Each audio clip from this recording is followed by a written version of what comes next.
Test,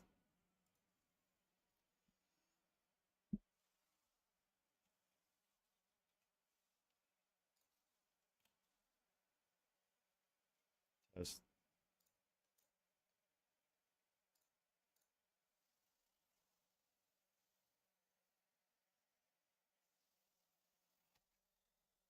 Got my window open today.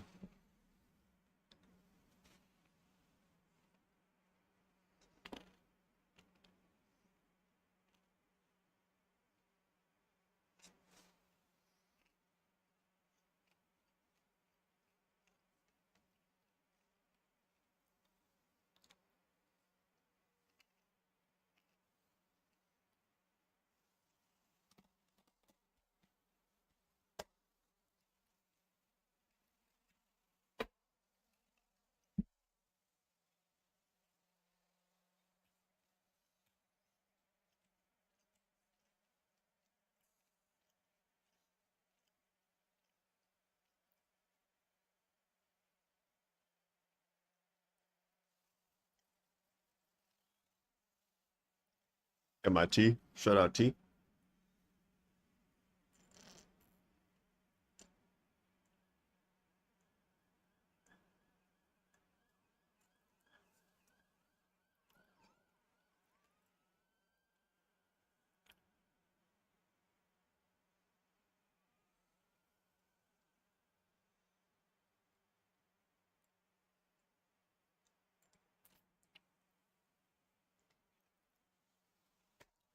So,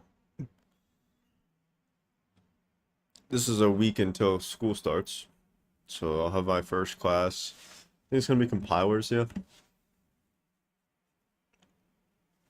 Yeah, my first class will be a week from now.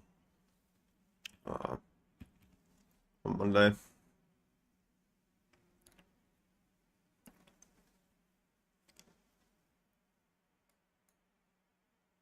So, yeah. For the compilers class, you can choose what language to build your compiler in. So, I'm probably going to choose Haskell, just as an exercise. Hmm. Processor design is Verilog. If you know, I learned Verilog largely last semester. Two math classes, and then OS and C, and OS is another category, or topic perhaps, studying this week. So I read half maybe. Not that I read half the book, but I read a book that was half about operating systems somewhere in here. But yeah, like, or sorry, this is the new one I started. This is OS 3's pieces. But I also finished. Let me just. This is why I have the book list because I can never remember what I actually read.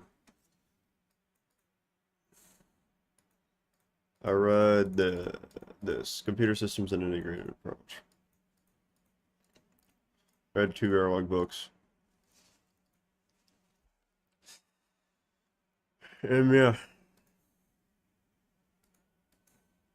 So just the primary things I'm doing this week, finishing this book, studying linear algebra, because I'm taking linear algebra 2 and I couldn't really tell you much about linear algebra run 1 right now.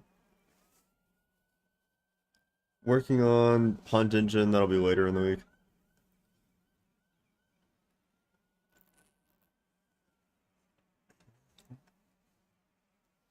Let me just see, like,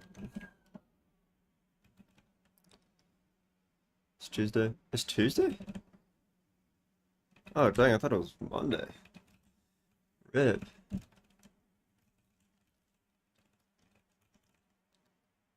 Oh, dang, bro. Alright, I also need to do some taxes junk.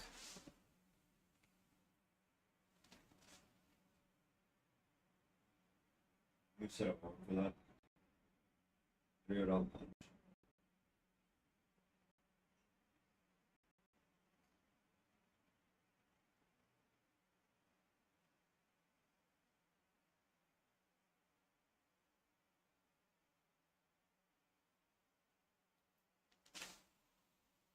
I'll be doing that at some point. I also need to clean my sheets. I think that's the only really chores I got.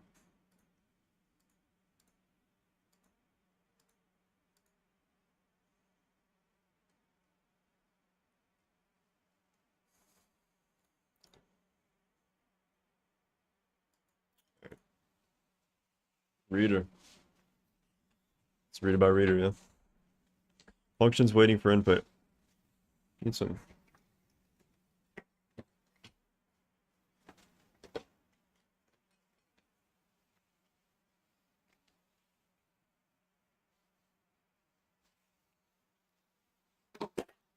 Gato.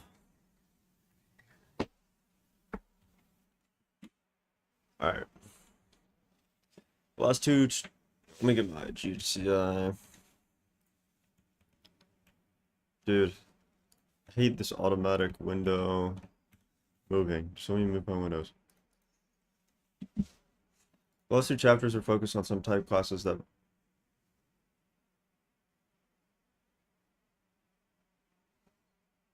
interesting sounds coming from the interior. The next two chapters are focused on patterns that might be strange and difficult. Floatable, traversable. So I read these. This next we got reader state and parser, so not strictly necessary. So I want to understand parser, so I mean they're necessary, bro. They're necessary.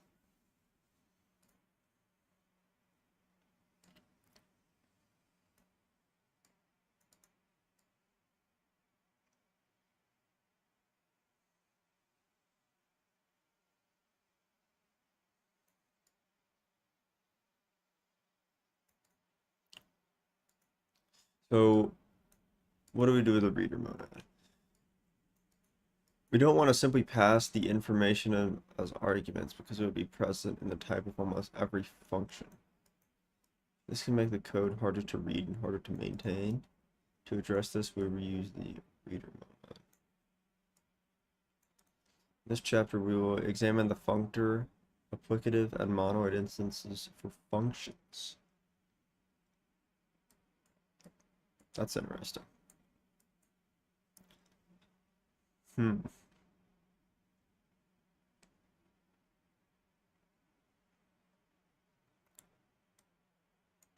Learn about the reader new type. See some examples of using a reader. Alright, let's get into it. A new beginning. We're going to set this chapter up a bit differently from previous chapters because we're hoping that this will help demonstrate that what we're doing here is not that different from things you've done before. So we're going to start with some examples. Start a file like this.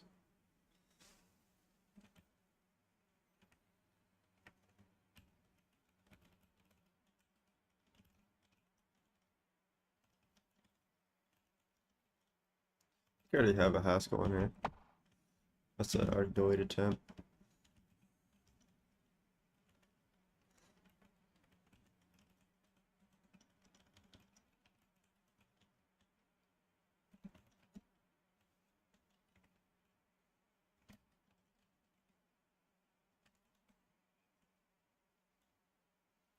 If import control dot applicative her, dude.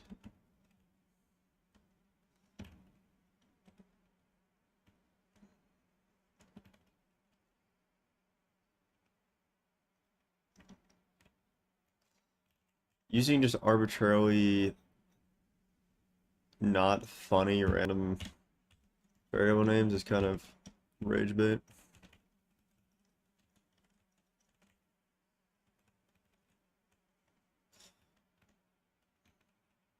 Just a reminder. What happened to, how did it know information about? Goes x2 compose p10. So these are the arbitrary precision integers. Int. Fixed precision. Round 2 to the 29 to the 30. It's got some bits for something else. There's.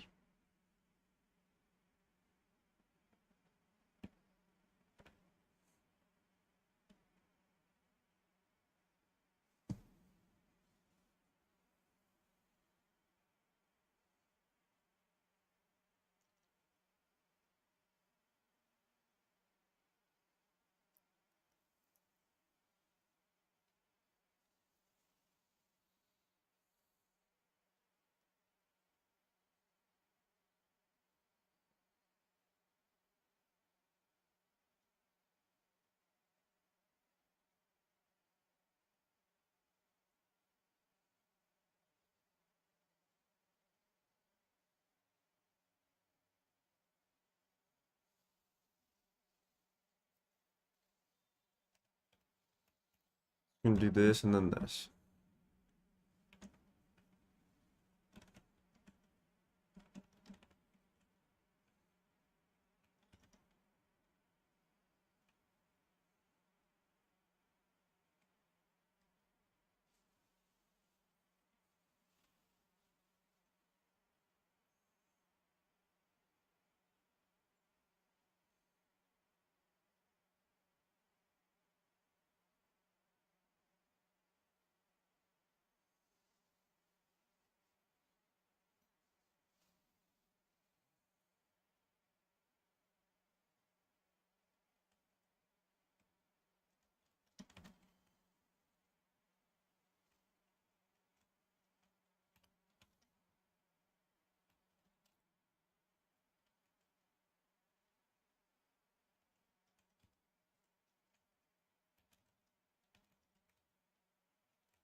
Tweaking. Oh, it's because we're f-mapping a function over another function.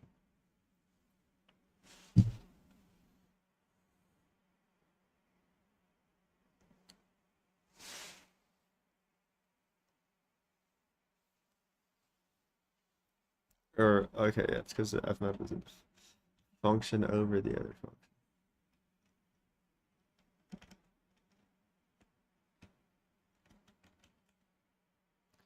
And I wasn't even calling it properly.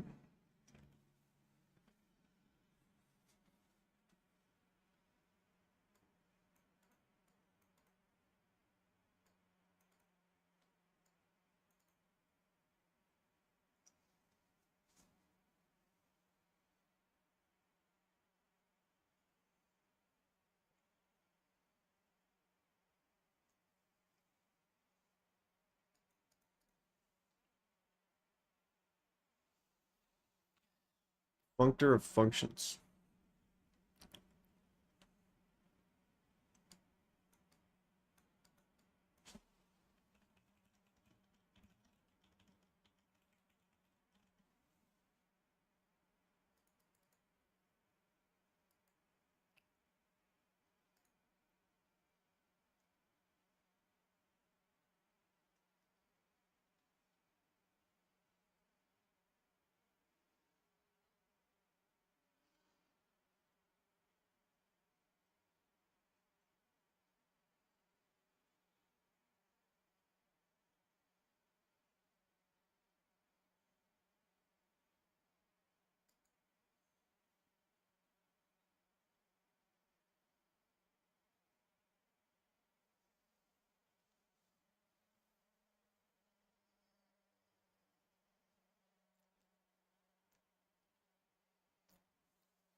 So we have times 2 and we lifted the function plus 10 into the argument as a type almost. I'm not exactly seeing how that is a functor, but I think that's more of my skill issue. Or is a binary associative operation with an identity, so what's the difference in what's the definition of a functor? It's mapping over a yeah, so what's the structure? The function, I guess. Not too certain. Let's move on. Okay, yeah, let's move on. So M2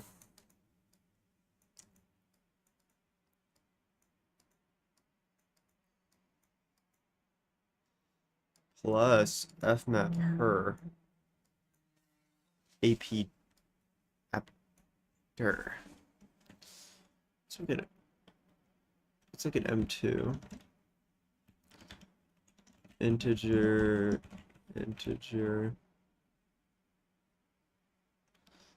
M2 is equal to add fmap x2 AP plus 10. And I'm just going to change this to plus 1, because it doesn't really matter. It looks better. In M3, instead of doing that, we're just going to lift it. So integer to integer. M3 is equal to lift, say 3, yeah? Or say 2, because the 2 is actually talking about the amount of arguments. Lift her, sorry. Lift x2 and p1, yeah.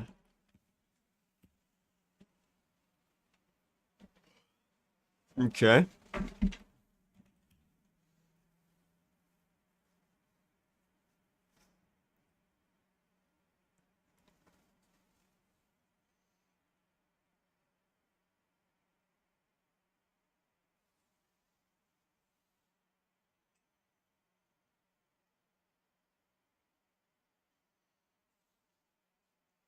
So it seems that M3 is by definition M2. You take the function as a functor, or I believe it says an applicative f, sorry.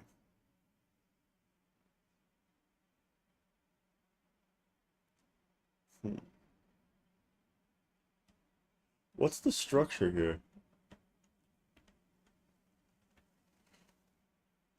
You take a function mapping A and B to C.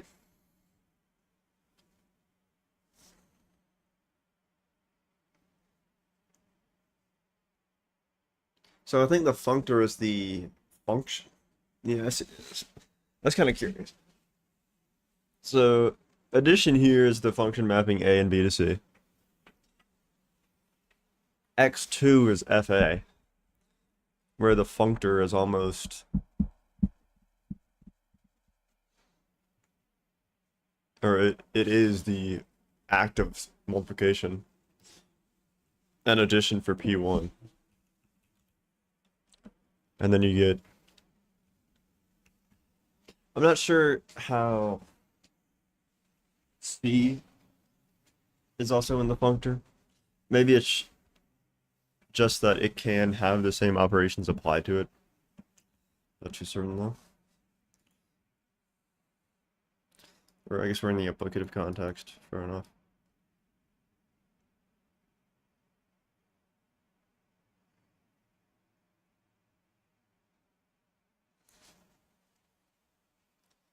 In parallel. Interesting.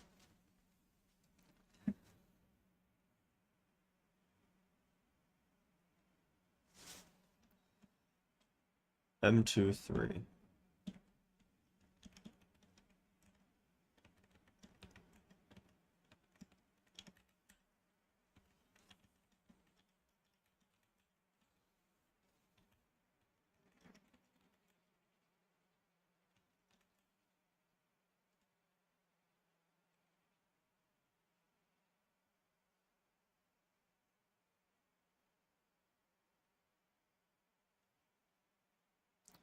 I mixed up my order or something, but either way.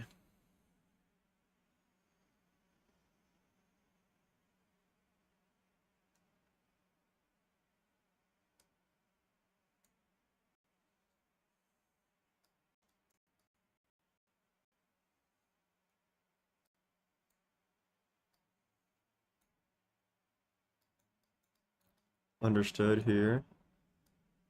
First the F map times 2 num A plus, I understand this.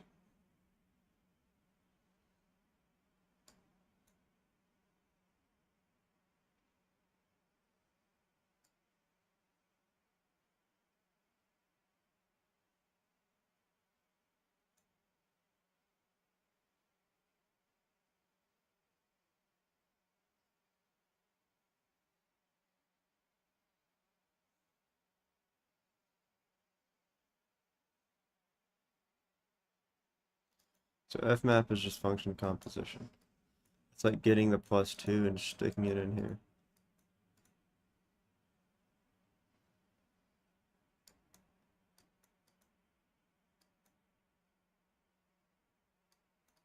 Oh, it is literally composition. So let's just replace the function composition. Here you put the 5. So how's it 2? So you're gonna probably start with the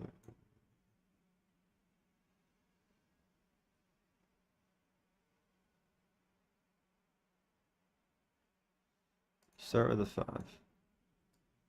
So it's gonna be this first, so 10. Plus 3 is it 13? Okay.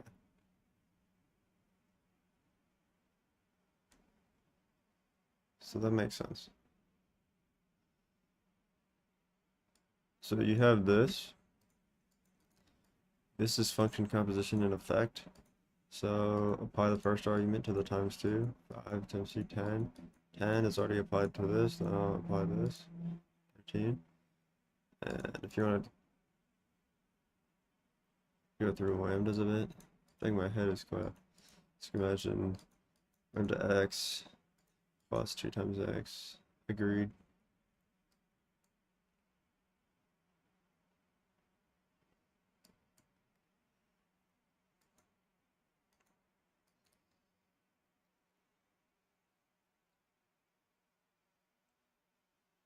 About the second bit.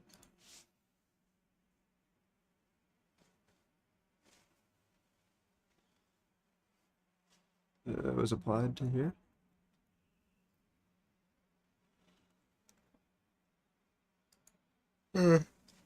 What's the second bit? Give me the second bit.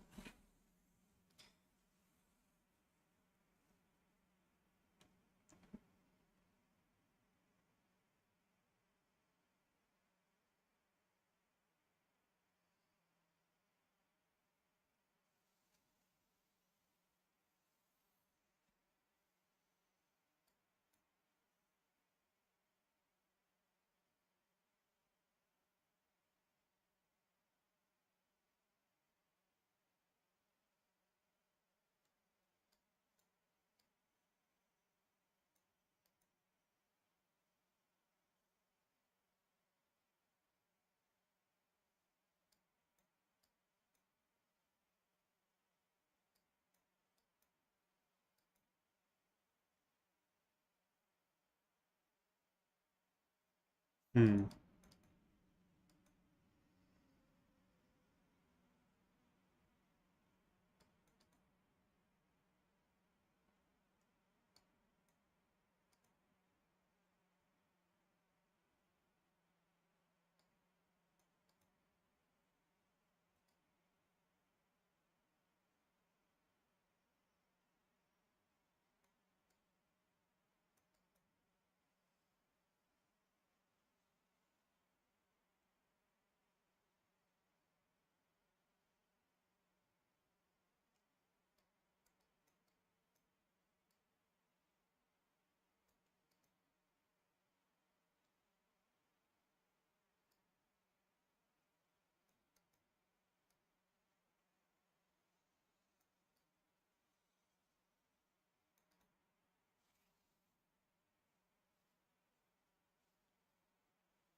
Okay, I see how this is gonna go towards parser combinators after we get to state. Seems quite useful.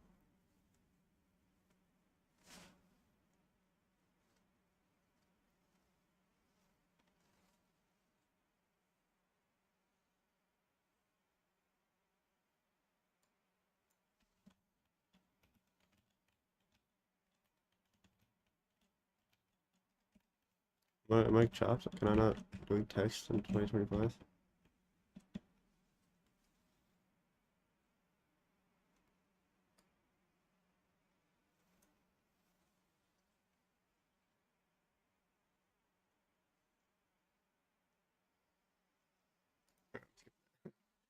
Notice how above functions have functor, applicative, and monad instances. Usually when you hear them in the term reader, sorry, it'll be referring to the monad or applicative instances. We use function composition because OS is composed two functions without explicitly having to recognize the argument that will eventually arrive. Cool. Yeah. The functor of functions is function composition.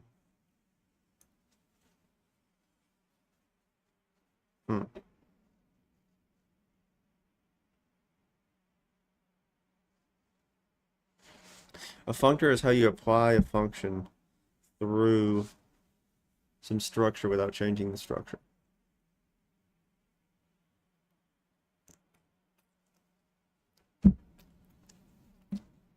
So I guess the structure in this case is the function. And you can effectively apply still like awaited arguments by composing them.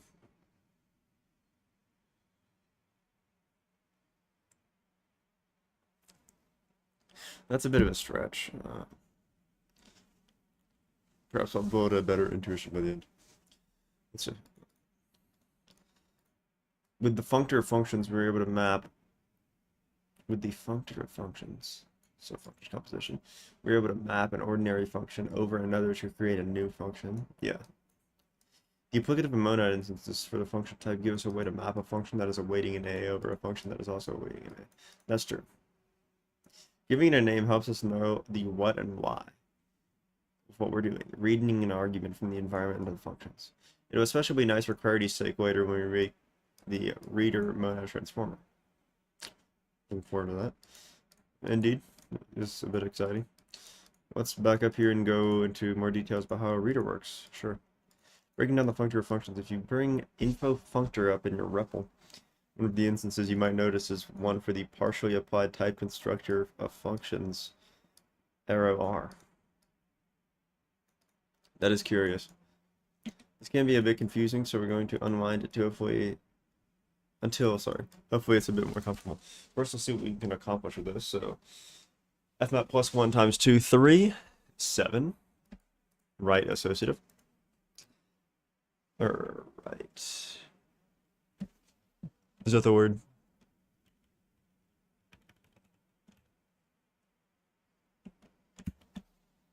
I think so. So rearranging a bit syntactically. So now we're just putting in a more explicit function application operator on the right. So 7. Now we're doing the inverse of that. So we're actually f-mapping it first, then applying it to 3, so 7. This should look familiar. So now we're doing just explicit. I guess the compiler as well. We're turning the fmap into an infixed function composition. Then we're reversing the order, so we're getting a different result 4 now. And then we're, yeah, I mean, this is all quite standard. Fortunately, there's nothing weird, indeed. If you check the implementation of the instance in base, you'll find the following. Ooh, really? Really?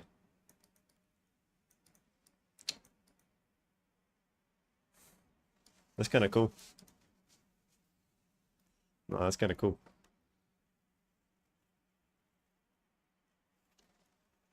I mean, I guess it's not too big of a surprise, but that is kind of crazy that it's literally just this in base. Let's unravel the types that seem so unusual here. Remember that the arrow takes 2 arguments and therefore has the kind type to type to type. So we know up front that we have to apply one of the type arguments before we can have a functor. True. Ooh, yeah. Dude, this book is good. Alright, with the either functor, we know that we can lift, that we will lift over the either A, and if our function will be applied, it will be applied to the B value. With the function type data arrow AB, the same rule applies. You have to lift over the arrow A and only transform the B value. The A is conventionally called R for reader in these instances, but a type variable of any other name smells as sweet. Here R is the first argument for A to B. type constructor of functions, fully applied A to B, arrow R is R arrow nothing.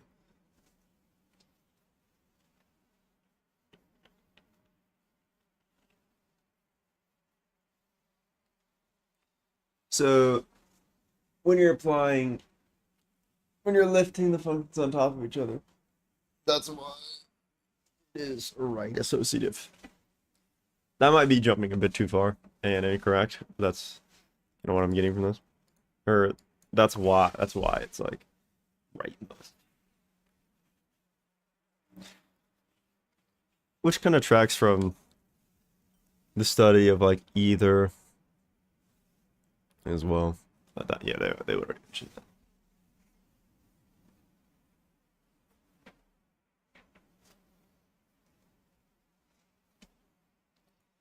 But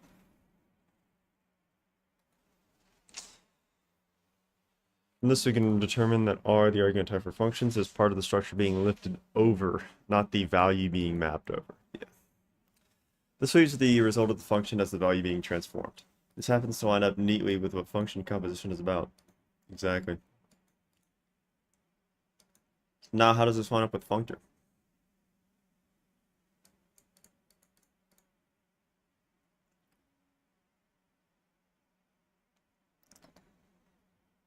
B to C. Ooh. That's kind of clean. So, because C, C, B, B. So yeah, if you just imagine F in this case as A arrow, it's identical. That's kind of what we talked about here. It is a partially applied function. Very nice. That is very nice though.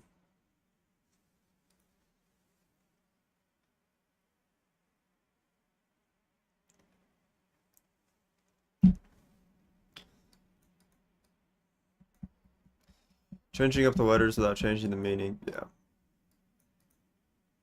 And yeah, imagine it's arrow A.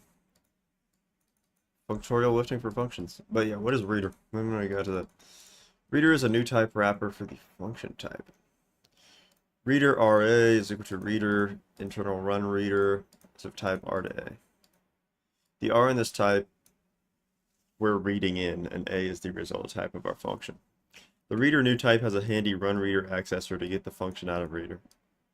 Let us prove for ourselves that this is the same thing, but with a touch of data constructor jiggery pokery mixed in.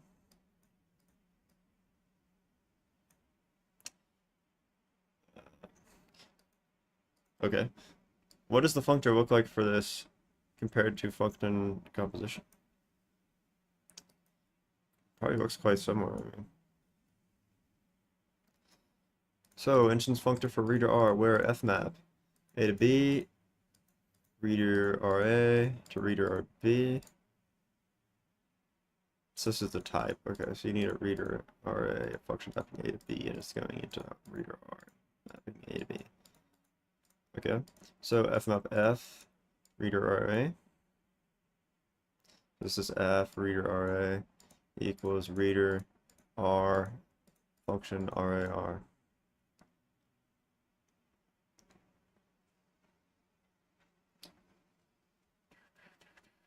So this whole thing is RA.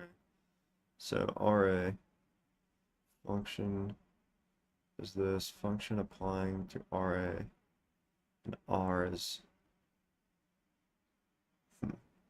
function RA.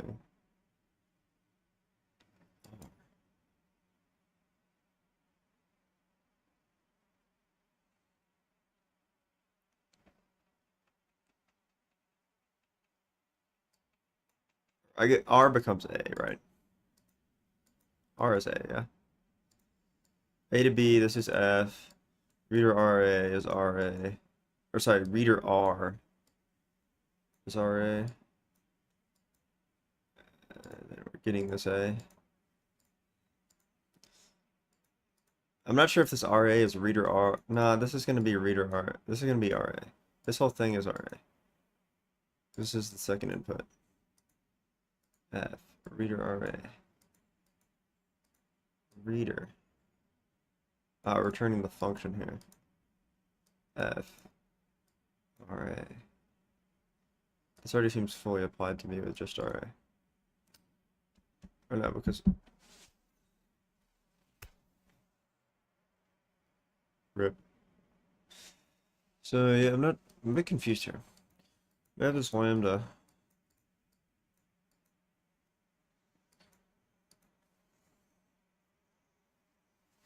Let's look at compose. So apparently it's the same as compose. Let's look at compose. B to C, A to B, A to C. Compose f of g is equal to x, f g x. F of g of x. Alright. I forgot this is a function now. Reader is a function, yeah? Or it's a new type that has a run reader accessor of type RA.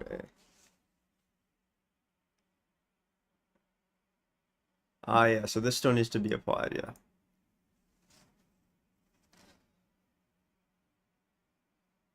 No, it doesn't. Reader RA, so these are types.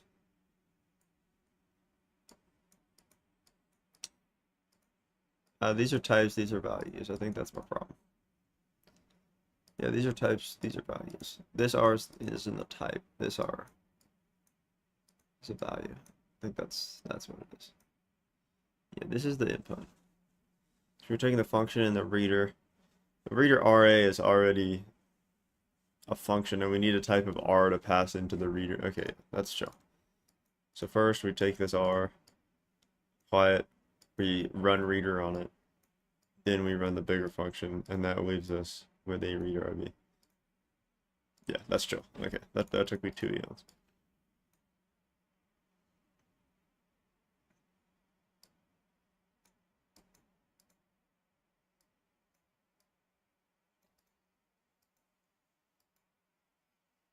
Okay.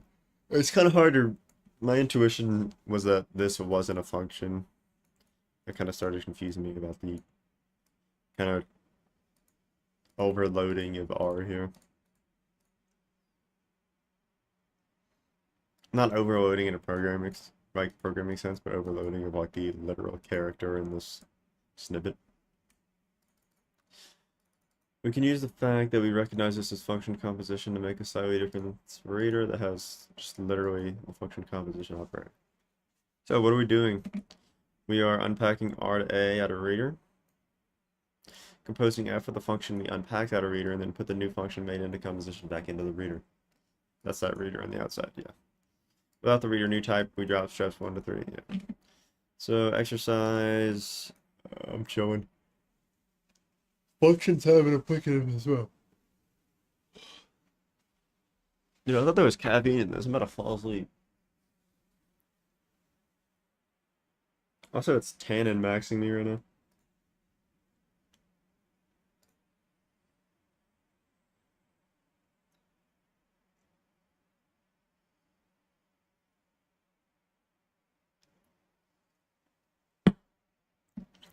It's got like a layer in my roof of my mouth. It's like dry.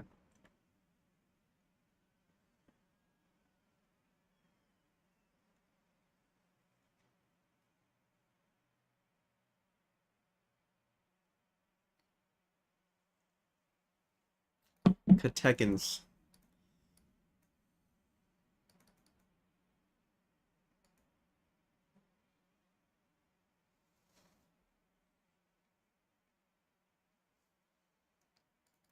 Catechins, sorry.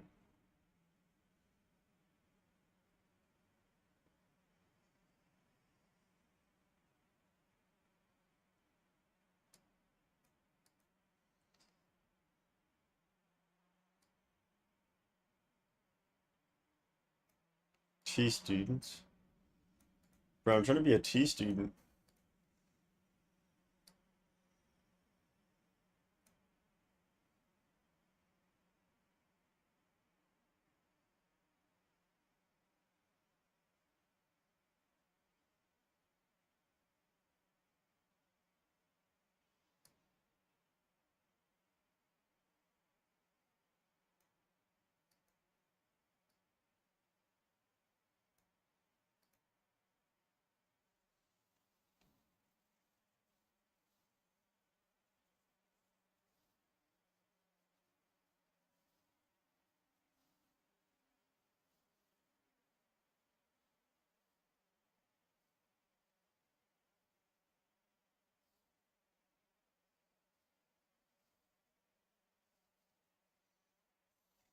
Right, ain't no way tannins are making me stop eating you, bro. Nice try, though.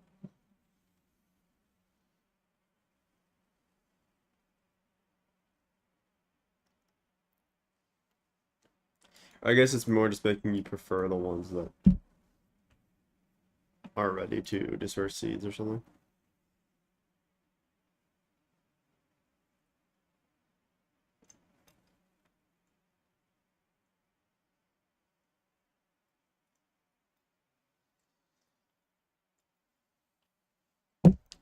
Crushable.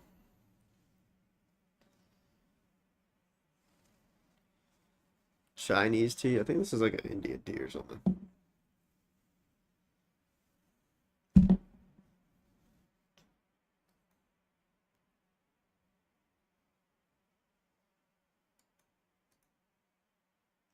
Alright, that's so irrelevant. What am I doing, bro?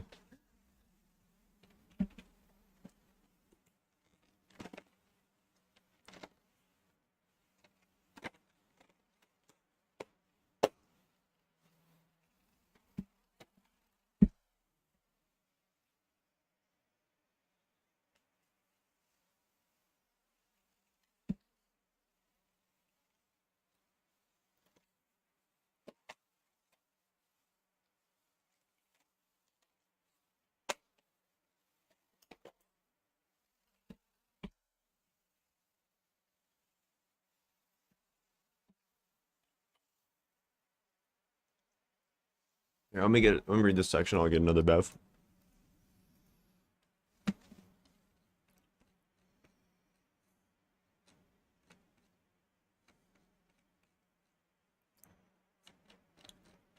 It's a little bigger than I thought.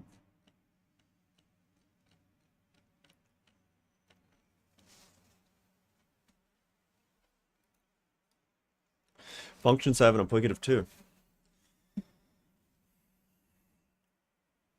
How do the types specialize? So let's look at pure.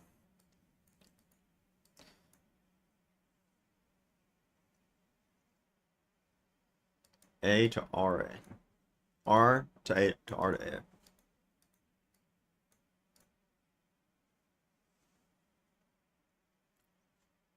That's interesting. Looking at app. So, I mean, quite literally, you just replace F everywhere with R.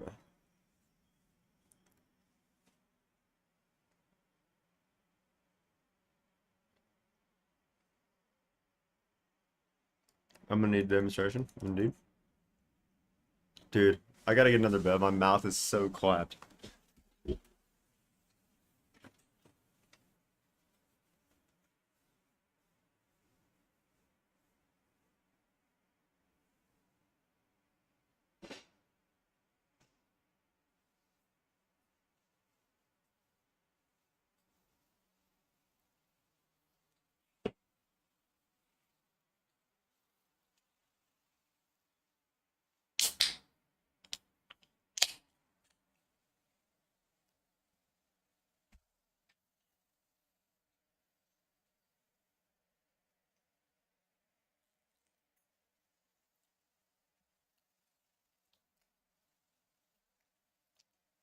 Wasn't.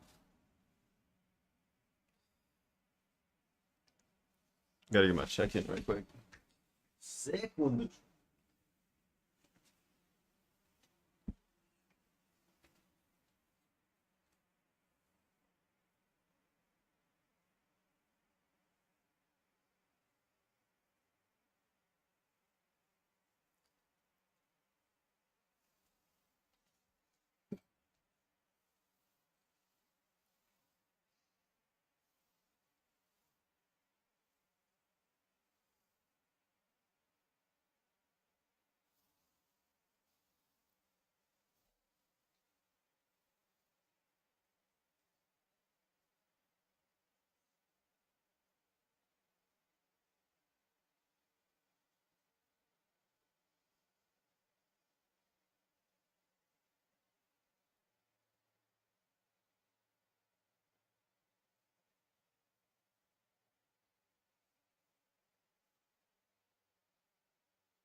All right.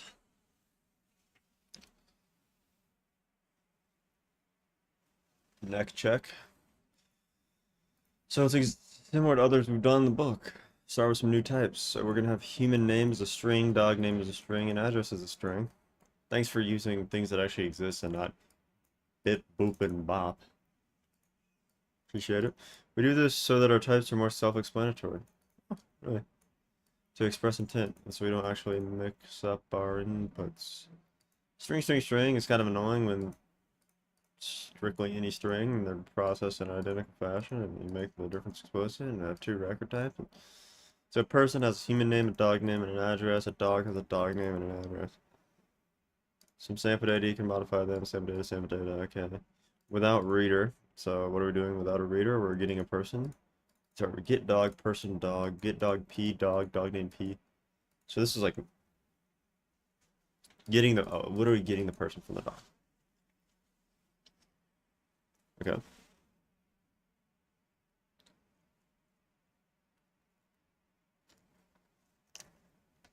So to start, I'm not really seeing what's too great about this.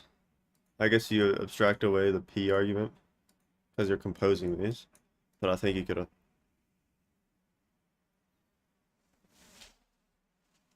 also just do that with function composition in general.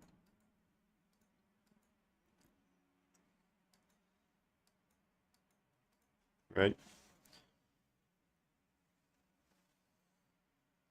Dude. I can't remember the last time I didn't spill something in my shirt.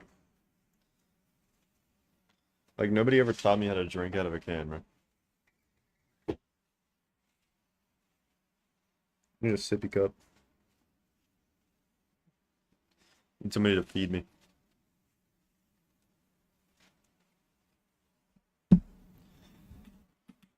How long have I been on here? 30 minutes? 40? It's been 50 minutes. I'm still on this chapter.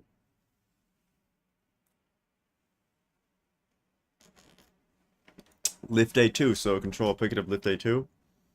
Person dog, lift A2, dog name address. Prefer this.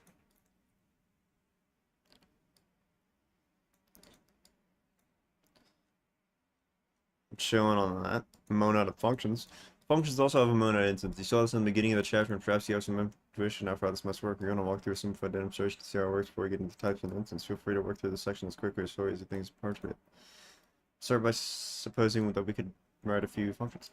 So with a functor and a num, a function to a mapping a functor num to a functor num. To do this, we're just adding one to it. So foo r is equal to fmap plus 1r. Okay. So bar with a foldable f, we're mapping a t. Mapping a t and an fa. Tn.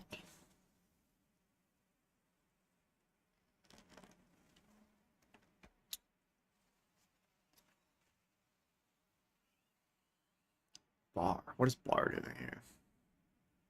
We're getting the length of the foldable.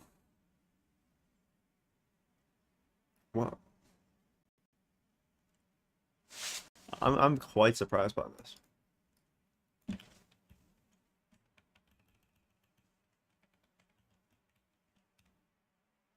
Did I not copy it? Press F. Wow.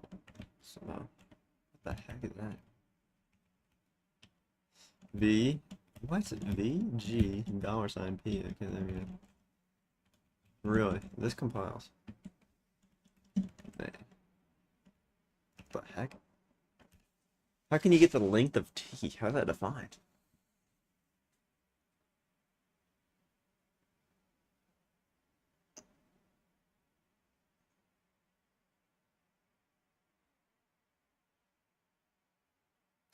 Oh, it's because the T.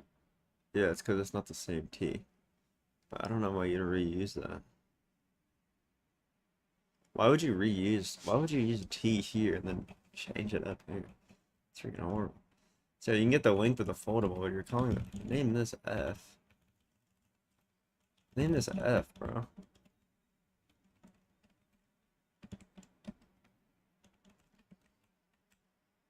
Yeah, that's so confusing for no reason. Just name it S. Maybe I could be trash and stupid. Yeah, okay, that makes sense. Okay. Or you can't imagine the utility of saying this is T when it's actually the only thing that's not of type T. I know the R for the reader, but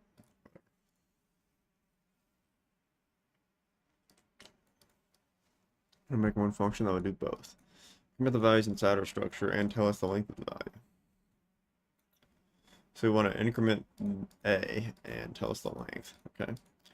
So yeah, that sounds function compositional because we're using the same input for two functions that neither of them, well, I guess neither of them mutated. They just return something based on. Increment the values inside our structure and also tell us the length of the value. We could write that like this. For root, okay. Missed opportunity to just call this foo bar.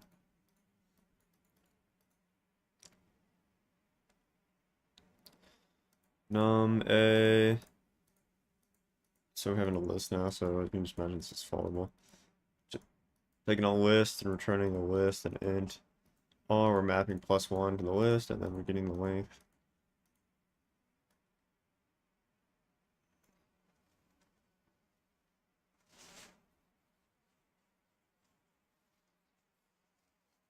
So now making it a little more. I don't see the increment. Excuse me. So yeah, var plus foo length. So now we're just calling foo, which is f mapping through t. Yeah? F mapping through the foldable. Length r is getting the length of the foldable.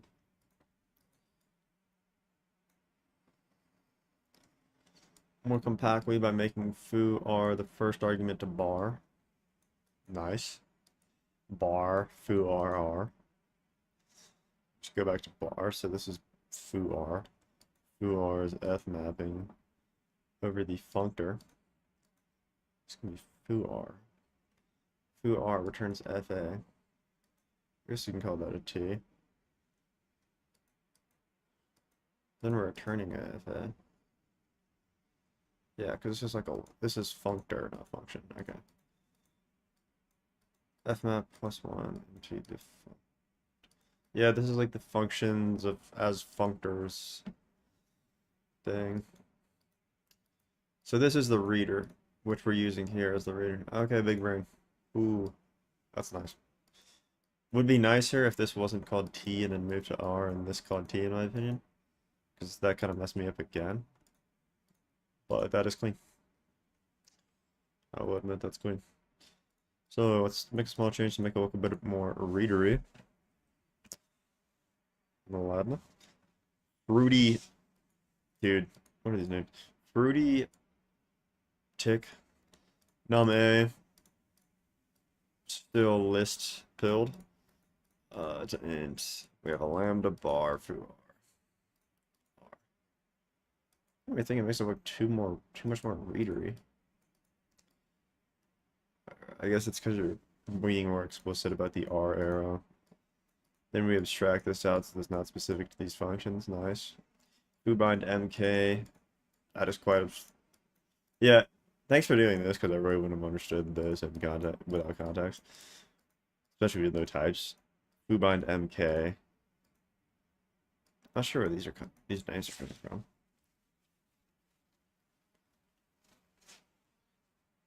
Foo bind mk is equal to lambda r to k of mr. That's chill.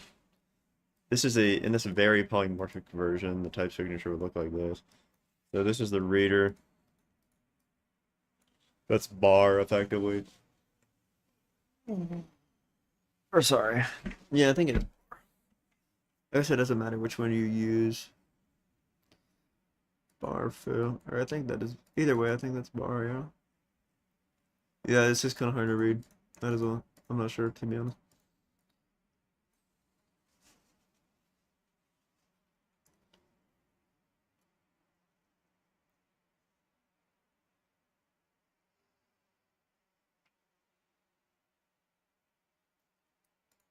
Who bind? R to A to R to B, R to B. That does look very monadic. If you just imagine this as monad. Dude, I opened the window once, my door's just like moving constantly. Yeah, that was a good explanation though. Imagine R is the monad, you have the monad in A, then you're mapping A through the monad to B, and then you have you're joining. Okay.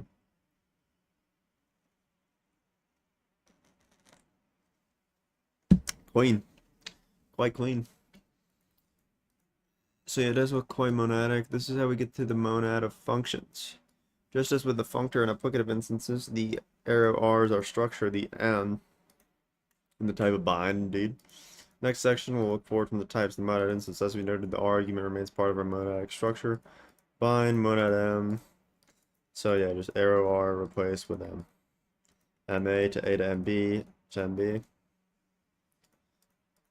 Imagine that R to A to R to B to R to B. And then return is A to R to A. Yep. You notice that return looks like a function we've seen a lot in this book. Let me try to recall what this is. Is this const? Is const here? Ooh. Ooh. So I'm a bit confused. I was expecting R to A to be in parentheses here.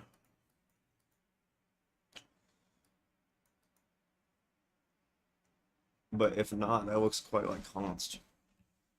Right? I or T const. A to B to A. Yeah, it's const. Just a sec. A to B to B. I'm getting okay. I'm getting okay at Haskell. Return looks like a function we've seen a lot. So yeah, I think they're talking about const. Well, let's look at the side by side of the applicative. Okay, maybe they're talking about applicative? They're talking about bind?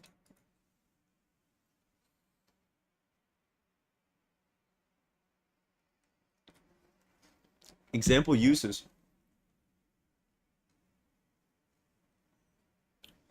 Remember the earlier thing with person and dog? Here's the same thing with the reader monad and do syntax. Ooh, okay. Get dog reader monad, person to dog, get dog reader monad is do name, dog name, addy, dog, addy address. Return, I'll lift this into a, ooh. Return dog name addy. Return brings us into the reader, so it's still awaiting an argument. Name addy. Plain. Implement the reader monad. Kind of chilling. Reader monad by itself is kind of boring. It can't do anything the applicative cannot. Remember how we calculated the cardinality of types? So no implicit prelude, just so we can write stuff. Pretty reader where flip, so A to B to C is equal to B to A to C, flip fab is equal to fab A. Okay. Const A to B, that's just const. Function composition, we're rewriting that at the payment next year. B to C, A to B, A to C. F dot G is equal to A, William to A, F G of A, yeah, that's true. Functor, class functor F, where F map A to B, FA, and then we're mapping A to B in the functor, that's cool. Class functor F, applicative F, so we're going kind of the opposite direction, where pure is equal to A, FA, AP, F, A to B. Pure, agreed, F, A to B, yeah, that's right. Mapping F to A to B within F, taking an FA, going in here, A to B, here. And then if you take this out, or I guess it's not even close. Class applicative F monad F, where return A to FA, bind FA to A to FB to FB. So you're going in F, have A, going in F, mapping A to FB, and then you have like FFB, and then you join to get just FB. Cool. Instance functor, function functor, reader, So arrow R where f map is equal to const or to composition compose. Applicative pure is equal to const.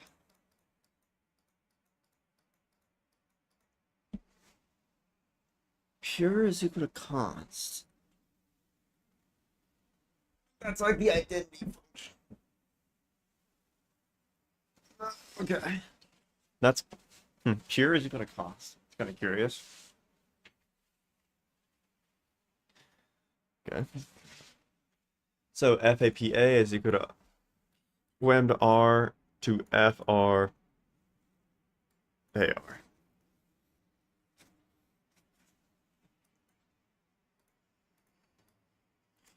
F wants the reader. And you compose A with the reader first. Is this the same as F.AR? Is that the same as F.AR? I think so. And lastly, instance monad to R where return is equal to pure M bind K is equal to flip K APM. This I wouldn't have guessed.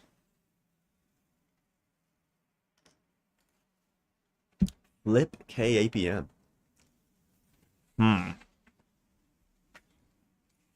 Really? Yeah, I'm gonna be okay not understanding that. Speaking generally in terms of algebras alone, you cannot get a monad instance from the applicative. You can get an applicative instance from the monad. However, our instances above aren't terms of an abstract data type. We know it's a type of functions. Because it's not hiding behind a reader new type, we can use flip and apply to make them monad instance. Sorry, monad instance. Yeah.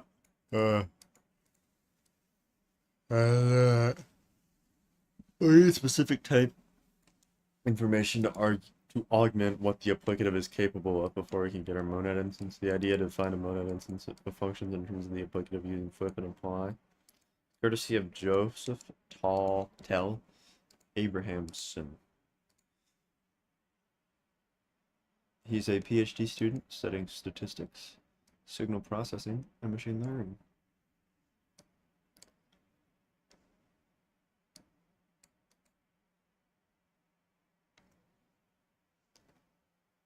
Oh, he's an undergrad from Georgia Tech. Dude, shout out Joseph Abrahamson, bro. Nah, this guy's goated. Nah, this guy's a legend.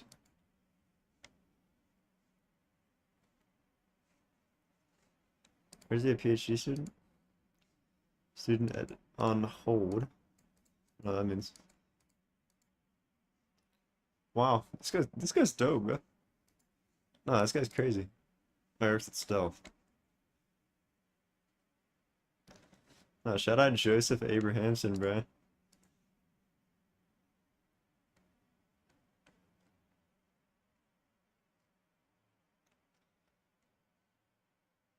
Yeah, 2010.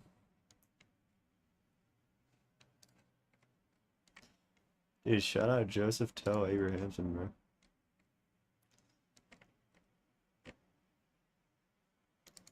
Goated. So he's a PhD student on hold. So he kind of paused it. Machine learning, applied math. Then he got a job. And he now works at stealth startup. Interesting. Dude, shout out this dude, bro.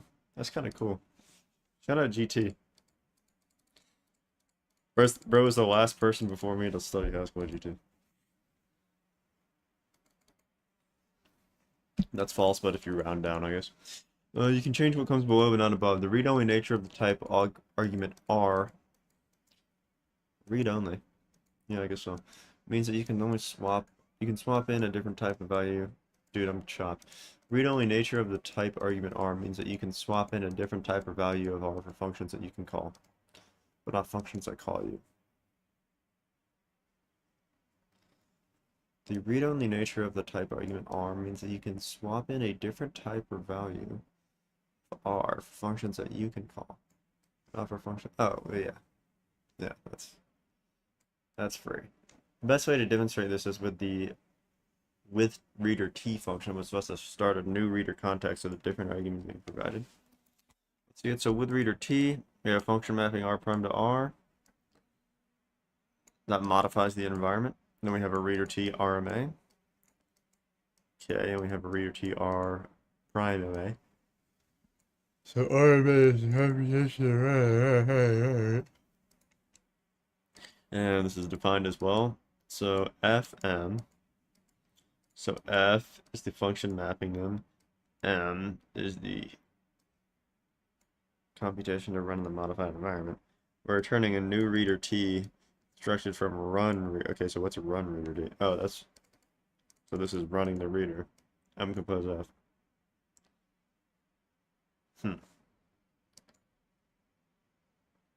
I'm not really sure what this does because M to F.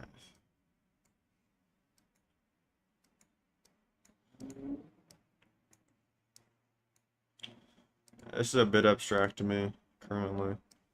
Not really sure. We'll see how the state monad where you can only change. We can not only read in the value but provide a new one, which will change the carried functions. Okay. You tend to see reader T, not reader. Really. Reader rarely stands alone. Usually it's one monad in a stack of multiple types, providing a monad instance, such as with a web application that uses reader to give access to context about the HTTP request. Okay. When used in that fashion, it's a monad transformer, and we put a letter T after the type to indicate when we're using it as such. So you'll usually see reader T in production Haskell code rather than reader. Further, a reader of int really isn't all that useful or compelling. Usually, if you have a reader, it's a record of several possibly many values that you're getting out of a reader. Skip the exercise and read the definitions. No definitions today. Let's move on to state. 4 centuries ago, Descartes. I'm gonna say Descartes. Pondered the mind-body problem. How can incorporeal? I'm not gonna understand this. How can incorporeal minds interact with physical bodies? Today, computing scientists face their own version of the mind-body problem. How can virtual software interact with the real world? Because it runs on physical hardware. Philip Wadler, okay. State. What if I need state? Probably gonna need some state eventually. In Haskell, we have many means of.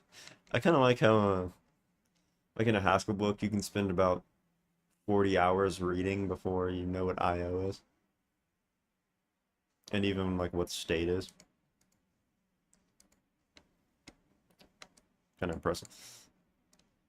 But I get it. In Haskell, we have many means of representing, accessing, and modifying state. We can think of state as data that exists in addition to the inputs and outputs of our functions. Yeah. Data that can change potentially after each function. Yeah, so this is actually very curious. This chapter, we will talk about what state means, explore some ways to handle it, generate some random numbers, and examine why the state new type. Examine the state new type in a monad instance. Okay, this is going to be clutch. What to say? The concept of state originates in the circuit automaton theory that much of computer science and programming began with. The simplest form of state could be understood as a light switch. A light switch has two possible states, on or off. The disposition of the light switch being on or off could be understood as a state. Yeah. Similarly, transistors in computers have binary states being on or off. This is a very low way of seeing it, but this maps into the state that exists in computer memory. Okay. In most imperative languages, the statefulness is pervasive, implicit, and not referenced in the types of your functions. Indeed. Got like massive global scopes. I think some programming languages do it well. Like Go, context. That's just only a form of state though. I mean, I guess you can design your application as poorly you want in reality. In Haskell, we're not allowed to secretly change some value. All we can do is accept arguments. And yeah, this is like almost a critique of OOP as well in some ways. Just have like a massive class like going into. I've kind of felt this firsthand with my request project. Like, looking at the parser, for instance, probably better to go to the header file. It's like this, just everything, like request has all the state, response has all the state, error has all the state, there's like an error manager. There's even, just, it's just so much. It's not really the, I mean, you gotta have state in some sense if we're not writing just like a space heater, but it's not very explicitly managed, I guess. It's like, how do I know this print details function isn't incrementing message or something? That's a bit probably not the best thing. Yeah, you don't know that these functions. Well, I guess if it has a shared pointer, you can kind of infer that it's going to mutate this. It's not as explicit, I guess. So I'm curious to see how that is done here. All right, enough yap. It's very well over seeing it. Yeah. They're not. They're implicit. It is implicit. In Haskell, we're not allowed to secretly change some value. All I can do is accept arguments and return a result. The state type in Haskell is a means of expressing state, which may change in the course of a value in code without resort to mutation. The monadic interface for state, as much as you've seen already, more convenience and strictly what I read, not what I said. Excuse me. We have the option to capture the ID and convenience of a value which particularly changes. Thanks, huh? Excuse me. We have the option to capture the ID and gonna take a 5-second break. Okay. We have the option to capture the ID and convenience of a value which particularly changes with each computation without resorting to mutability. The option. Okay. State captures this ID and cleans up the bookkeeping required. If you need in-place mutation, then the ST type is what you want. We will not be covering that. I should learn that for my code forces. In Haskell, if we use the state type and its associated monad for convenience, not strictly necessary. Yeah, I mean, okay. We have the state, which doesn't require IO. Is limited only to the data in a state container. It maintains referential transparencies explicit in the types of the functions. Interesting. There are other means of sharing data within a program which are designed for different needs than state. Data type itself. State is appropriate when we want to express your program in terms of values that potentially vary with each evaluation step, which can be read and modified, but don't otherwise have specific operational constraints. Random numbers. As we did in the previous chapter, we'll start with an extended example. This will help you get an idea for the problem we're trying to solve with the state data type. We'll be using the random library. First, let's give an overview of some of the functions we're using here. System.random library back in the chapter. Hangman game. System.random is designed to generate pseudo-random values. You can generate these values through providing a seed value or using a system initialized generator. We'll be using the following forms from our library. One of the types we'll be seeing there, standard gen, is a data type that is a product of 2 and 32 values. So a type of value standard gen is always comprises 2 and 32 types. Interesting, now the seed values used to generate the next random number. Okay. Make standard gen has the type make standard gen and to standard gen. Just one. Because you're making it. Interesting when we're the implementation at this point because these data details are important here. Takes the net argument and maps it to a generator, return a value of standard gen. Okay. Oh, okay. This is just a representation of it. Okay. What? Lies? No. Oh my gosh. Why though? Yeah, okay. Next has the type G int G. G is a value of type standard gen. The int that is first in the tuple is the pseudo-random number. New standard gen. Okay. Random has the type random gen. Random A. So G. Random gen G. Random A. G to A to G. So it's similar. It allows to generate random values that aren't numbers. The range generated will be determined by the type. That's kind of convenient.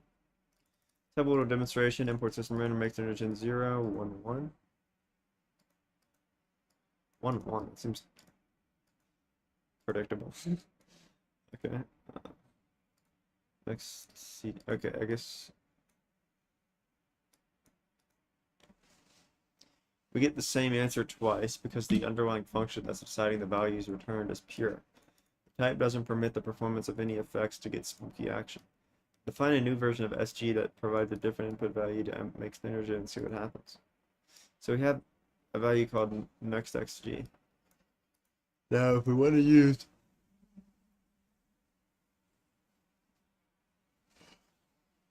that to generate the next, we need to feed standard gen the next value. Yeah, leave value 2 next. Second, to extract that, you gotta do it again.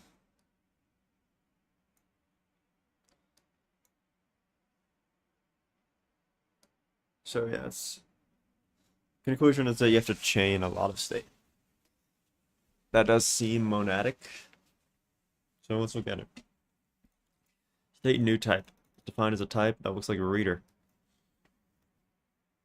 Okay. So state SA, run state, maps S to a tuple AS. So this is your state. I guess this is your mutation on the state.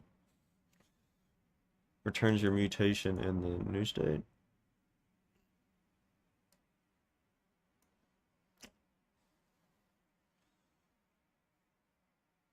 It's like a melee machine or something. So initially a bit strange looking, but you might notice some similarity to the reader new type. So yeah, just instead of returning a, maybe this is the state.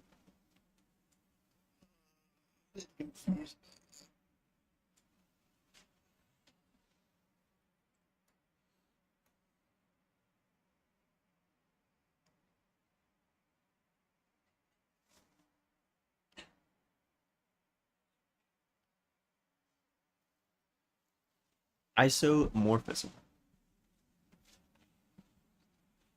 Type iso AB. Tuple A to B day. New type sum, get sum A. Sum is isomorphic with its contents. ISO A, sum A.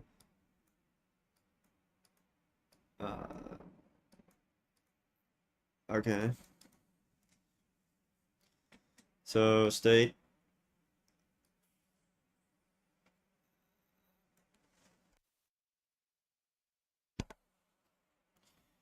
First argument is a function mapping S to a tuple AS. Out of that, you get state SA. And run state with state SA and an S. Tuple AS. Takes an input state and returns an output value A. Tupled with the new state value. How do you specify your changes to the state? Or is that you? Is that what you do? Do you write the bit perplexed? The key is that the previous state value. It's chained to the next one. I see that. This is not an uncommon pattern. State is often used for things like random number generators, solvers, games, carrying working memory, while traversing a data structure. Polymorphism means you don't have to make a new state for each possible instantiation of S and A. Back to random numbers. Note that random should look an awful lot like state to you here. Random A, standard gen to A, standard gen. So standard gen is S. Get A out of it.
It's just random range, and you're kind of like piping the state back and forth.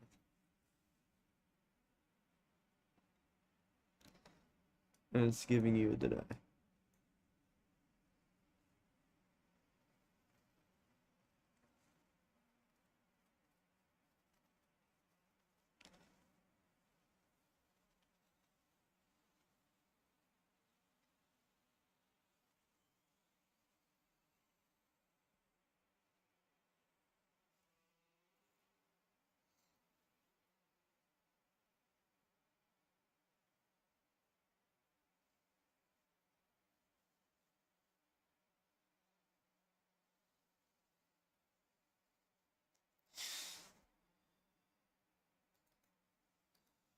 See, I'm a bit confused. Like, these functions take a state and nothing else.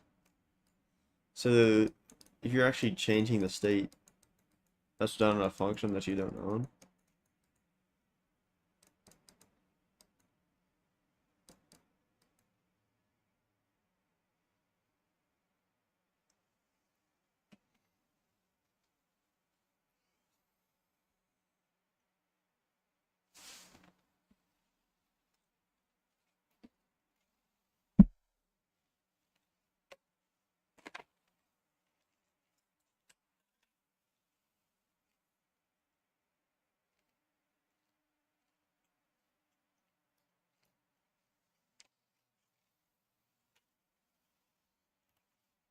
It's like,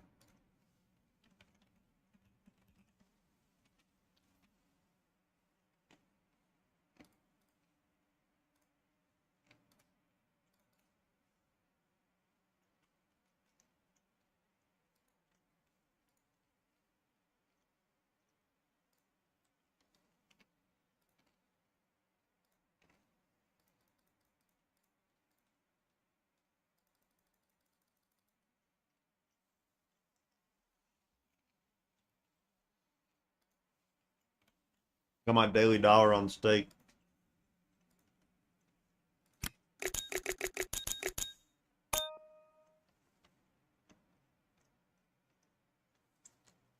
Wow.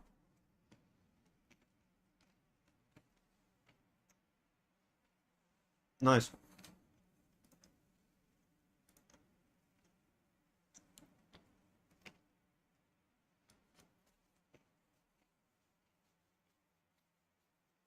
Ooh, seeing this a lot.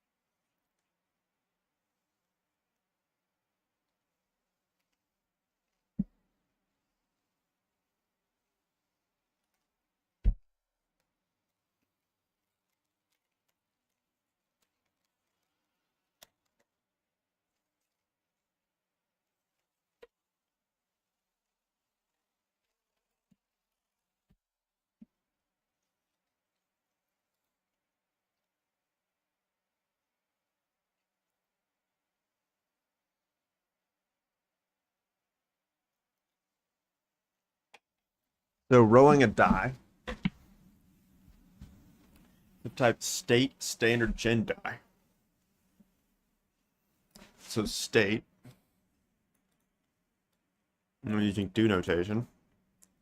So random R, 1, 6.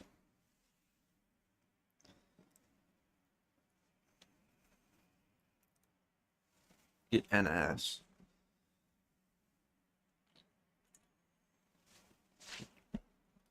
And then return back in the standard gen structure.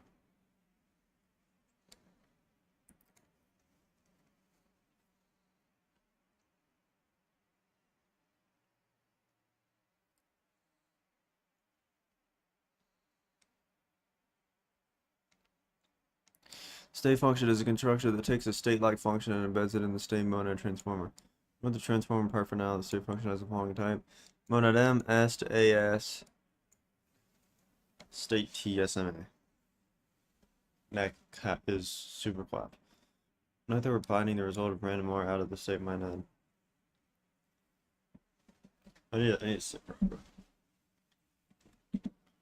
Yeah, but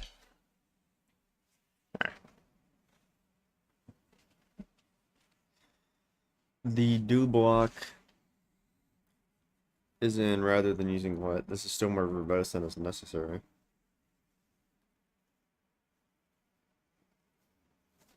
Lift our int to die function over the state.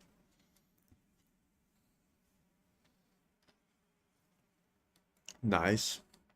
Int to die fmap state random r16.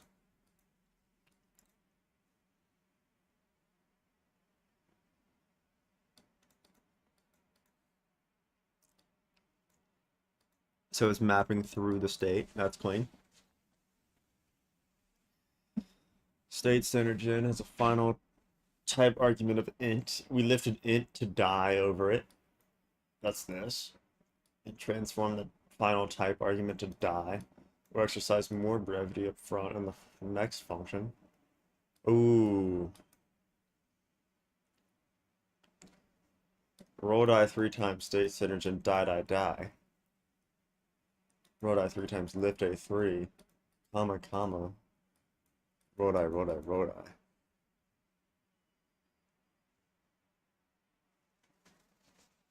So I'm not sure why it's not just in the parentheses roll die, comma, roll die, comma, roll die. Let's see.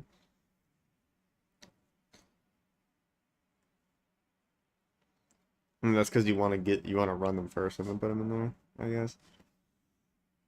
I'm not too sure. Eval state roll dice 3 times, make them.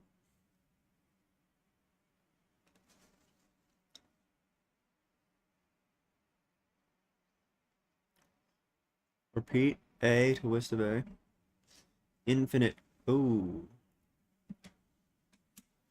Infinite die state standard gen list of die. Infinite die repeat fmap row die. Take 6.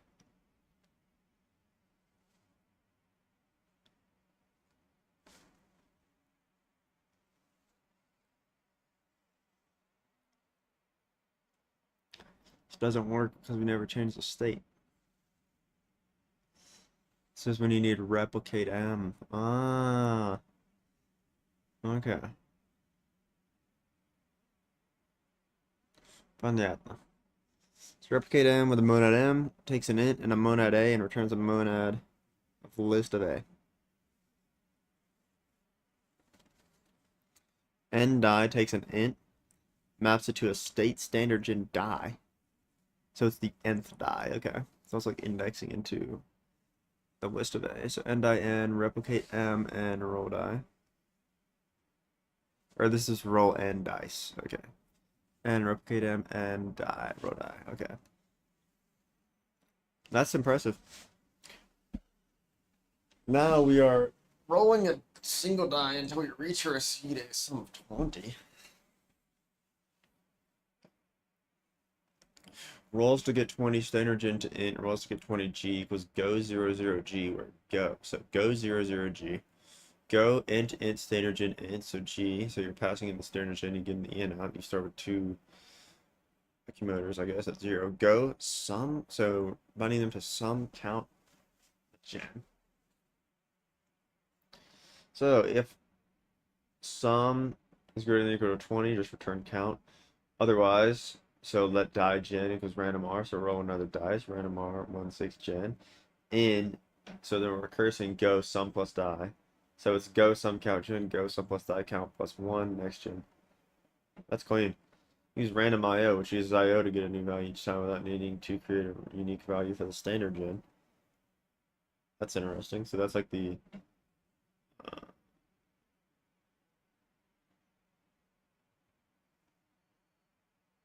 okay. So this is actually mutating something with standard gen since I. So we're also get 20 dot make standard gen fmap random IO. So random IO, get the random, put that into make standard gen, get the standard gen, and then make rolls. Okay. Refactor rolls to get 20 into having the limit. So Rick exercises right state for yourself. Use the data type definition from the beginning of the chapter with the name change to avoid conflicts. Case where you have state imported by various transport. I'll get Moy because we enjoy allusions to famous quotations. Okay, feel free to change the name if you wish to protest absolute monarchy. Just change them consistent with your new type Moy Moy SA Moy as a member function run Moy, mapping a state to an output in a state. I'm still confused as where the inputs are. How do you just get a state and map that to an output in a state? This implies that your state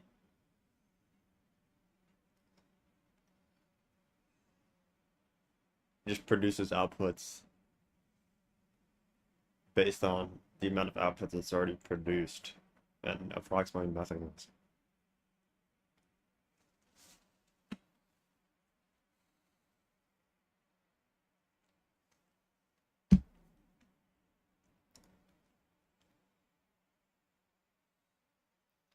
Fizz buzz. Hold up.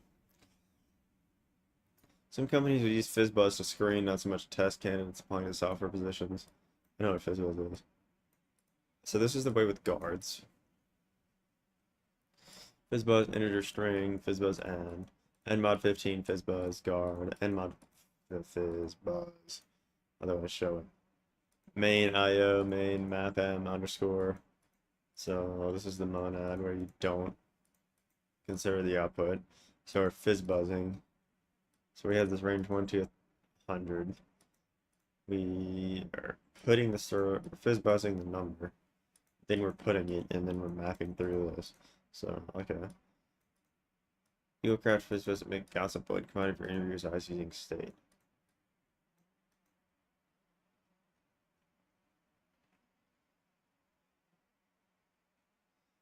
Alright, so let's look at this and try to understand this and then blind rewrite it. So we need control monad, trend state, FizzBuzz. So that's just the FizzBuzz function. So just gonna do it a little different. DGG, so import control.monad, import control.monad.trans.state. Just the basic FizzBuzz. That's what it takes an integer. Pretty sure it has to not. Yeah, I guess not. Integer to string. FizzBuzz n equals. So I think first guard and mod n 15 is equal to 0. Double equals 0. You got FizzBuzz mod n 5 0 is equal to fizz mod n 3 is equal to 0 is equal to buzz. Am I cooked?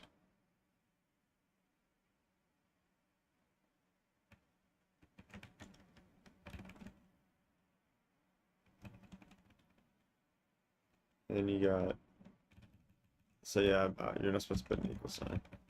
Here, space, guard. Otherwise, huh? Otherwise equals show. I'm cooked. I'm so cooked. Okay. FizzBuzz list.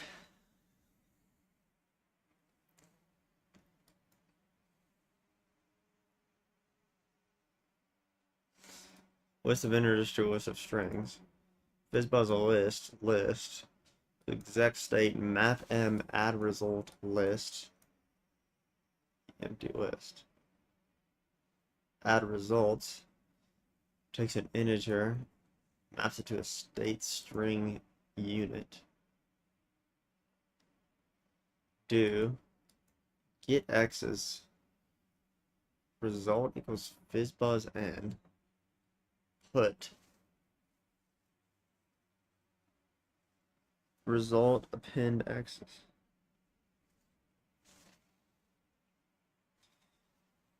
I don't understand that at all.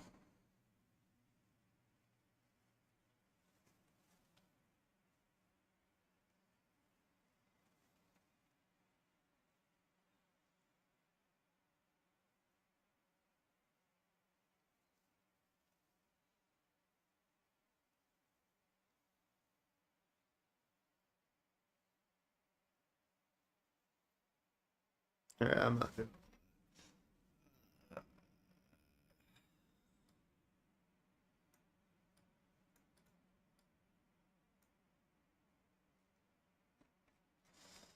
Chapter exercise. So parser combinators. This is a fat chapter. This is like the biggest chapter left, I believe. Parser combinators is 60 pages, and then I'm almost done with the book. And I was planning on getting the monad transforms. So how many pages did I read so far? I read about 45 in an hour and a half. So this is gonna take hours. So this is gonna take the rest of the book will probably take me around 4 hours. Right? What time is it?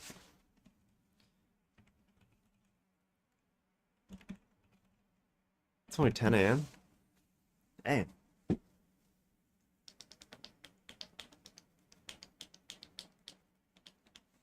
me check my calendar, see what's going on.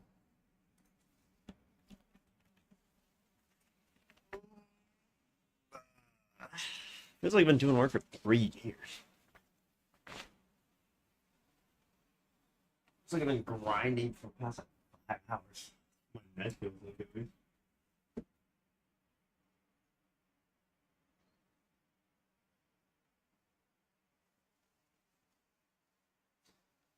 Oh, bro. My neck. I'm gonna be like 30 with a terminal neck. Nobody's gonna be a good program.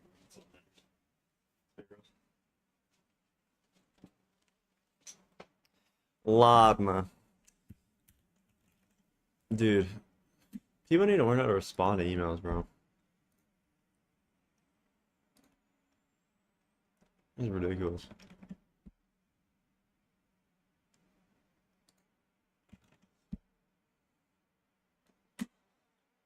It's actually wild.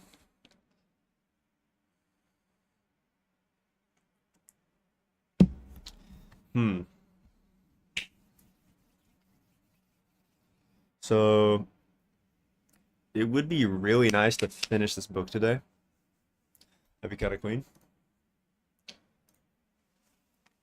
Later tonight, I'm gonna read some operating systems.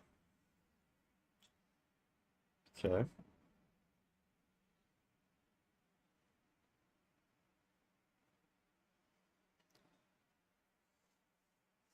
Hmm. Later tonight, I want to read operating systems. I want to play some Counter-Strike. I'll probably not go outside. You know how it is. I gotta finish the Gleamish. So today, finish Haskell book, finish Gleam issue. Should be a good 2 like wins there. Play some CS:GO. Then I also gotta wash my sheets. It probably starts out in a second. Yeah, probably just spend the rest of the morning reading parser combinators. Probably take me about 2 hours. So that'll put me at noon. Then I'll probably play Counter-Strike and eat. Then I'll probably work on Gleam. Then I'll read operating systems. And then tomorrow I'll read operating systems. Try to finish operating systems on Thursday or Friday. Then finish the order book on Sunday and study lineage, and then I should be good. Sounds good to me. So what I'll do now is laundry. So let me just copy this. Let me duplicate this.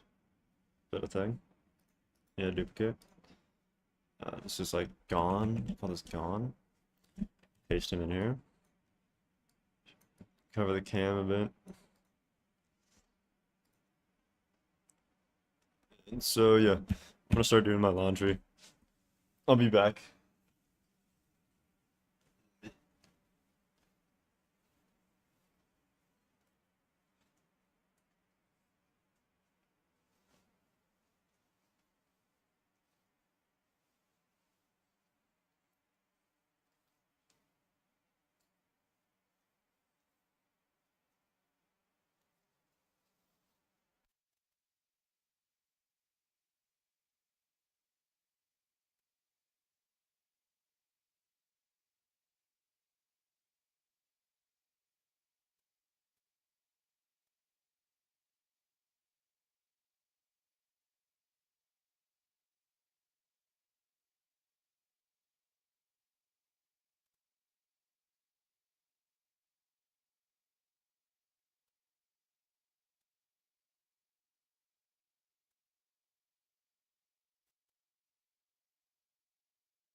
I'll read this, then do my lunch and etc. Parser combinators. Within a computer, natural language is unnatural. Indeed. Parser combinators. The word parse comes from the Latin word for parts.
I don't know who's doing library.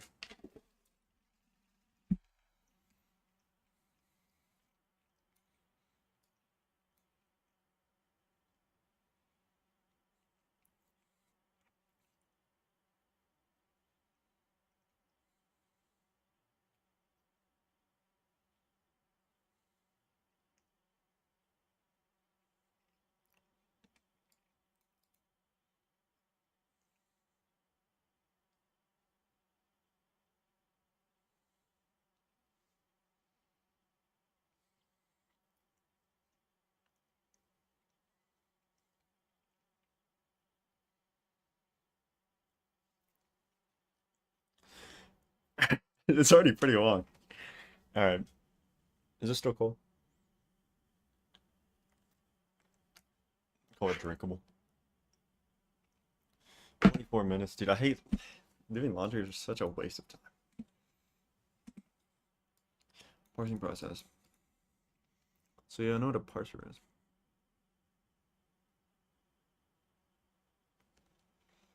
I don't know what a parser combinator is. It's a higher order function that takes parsers as input and returns a new parser as output. May I remember a brief discussion of combinators way back in the calculus chapter? Not too much. There are expressions with no free variables. I don't really recall what that means. Standard for what consumes a combinator with respect to parser combinators is a little looser. Parser combinators are functions. Sorry, parsers are functions. Had a glasses clean after that one. So parsers are functions, so parser combinators are higher order functions that can take parsers as arguments. I have some of those. My request code base. Usually the argument passing is awaited because the interface of parsers will often be like the state monad, which permits a reader style implicit argument passing. Among other things, combinators allow for recursion and for gluing together parsers in a modular fashion to parse data according to complex rules. Sounds desirable. Peter's parsing is like reading when you're young. So I understand something. Since we didn't use an analogy for a monad, we're going to run through some code now that will demonstrate the idea of parsing. Let's begin by installing the parsing library Trifecta. Curious what the namesake is there. And then work through a short demonstration of what it does. We're talking about the design in a while. So that's likely the monadic aspects. Let's just use it. Some ignorant bliss. Learn parsers where import text trifecta. Stop. Parser A. Stop. Unexpected. Stop. Huh? Unexpected is a means of throwing errors in parsers like trifecta, which are an instance of the parsing type class. Here we're using it to make the parser fail for demonstration purposes. What demonstration purposes is what guide we ask. The basic idea behind a parser is that you're moving a sort of cursor around a linear stream of text. True. It's simplest to think of the individual units within the stream of characters as characters or ideographs. So you just want to start thinking of your parsing problems in chunkier terms as you progress. True. Gotta Lex that thing. The idea is that this cursor is a bit like you're just reading the text with your finger, Julie bit Pooch on. So you parse out the word Julie now, where you consume the inputs of the cursor will be a bit. If we were expecting to see the word bit, that parser would fail here and we get an error at the word bit just like that. However, if we did parse the word bit successfully and thus consume that input mode, something like this with the cursor puppet. The analogy we're using here isn't perfect. One of the hardest problems is in writing parsers, especially the proper themselves, is making it easy to express things like the way the program would like. We still want the resulting parser to be fast. True. Back to the code. Recursive descent for the win. With the cursor analogy in mind, let's return to the module we started. First, we'll make a little function that only parses one character, and then the sequence will stop to make it read one character and then die. Read a single character 1. 1 equals car 1. Read a single character 1, then die. 1, sequence stop. I mean, for 1 prime, we're using the sequencing operator from monad to combine 2 parsers, stop and car 1. Given the type of seek, what do you call this? I hate when things don't have names. I'm not supposed to say arrow, like, given the type of the sequencing operator from monad, there's just way too many characters. Monad M, take a monad M, monad B, do a monad B. Yeah, that's just seek. That's just monadic seek. Safe to assume that whatever car 1 returns in the expression gets thrown away. Critically, whatever effect the MA action had upon the enclosing monadic context remains. The result value of the parse function gets thrown away, but the effect of moving the cursor remains. That's clean. It's like state plus variable. No, seriously, take a look at the definition of this parser type. Type parser A maps a string to maybe a string. You read this as await a string value, produce a result which may or may not succeed, and nothing means the parse failed. Return a tuple of the value you wanted and whatever is left of the string that you didn't want, that you didn't consume to produce the type of value. The value type. And dude, I'm cooked. I'm actually clapped. Then remind yourself of what reader and state look like. Reader, reader A, reader, run reader, R to A. New type state, SA, state, run state, S to AS.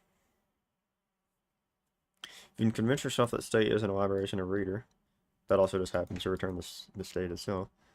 And then you see how the parser type sort of looks like a state. Parser A, string, maybe. I'm not too convinced this looks like a state, to be honest.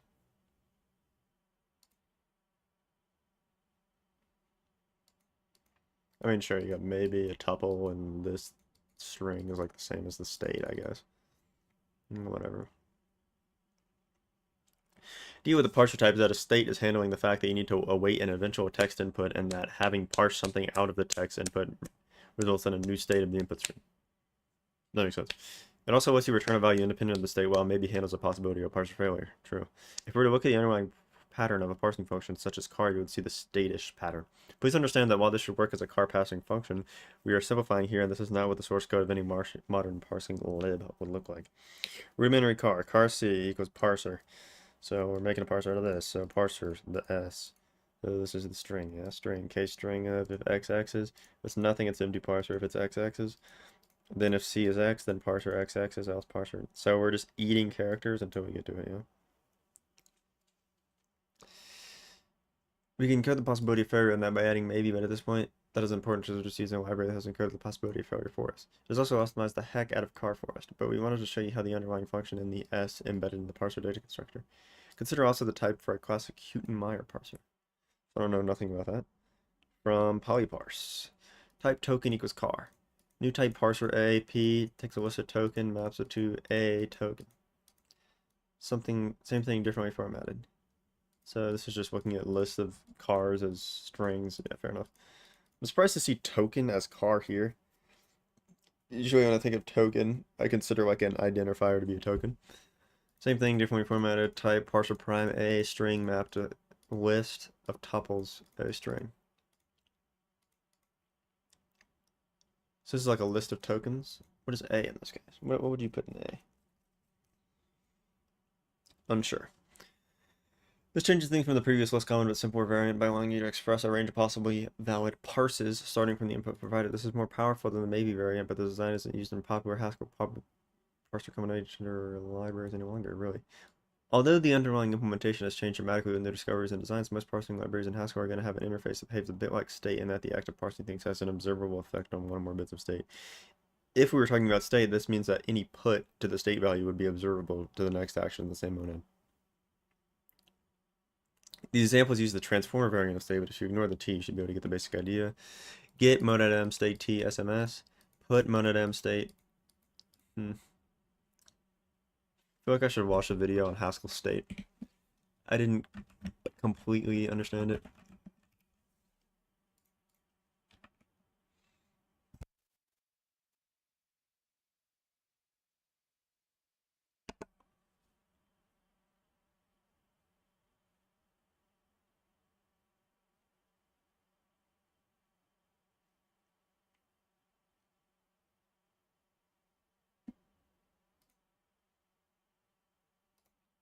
Monad.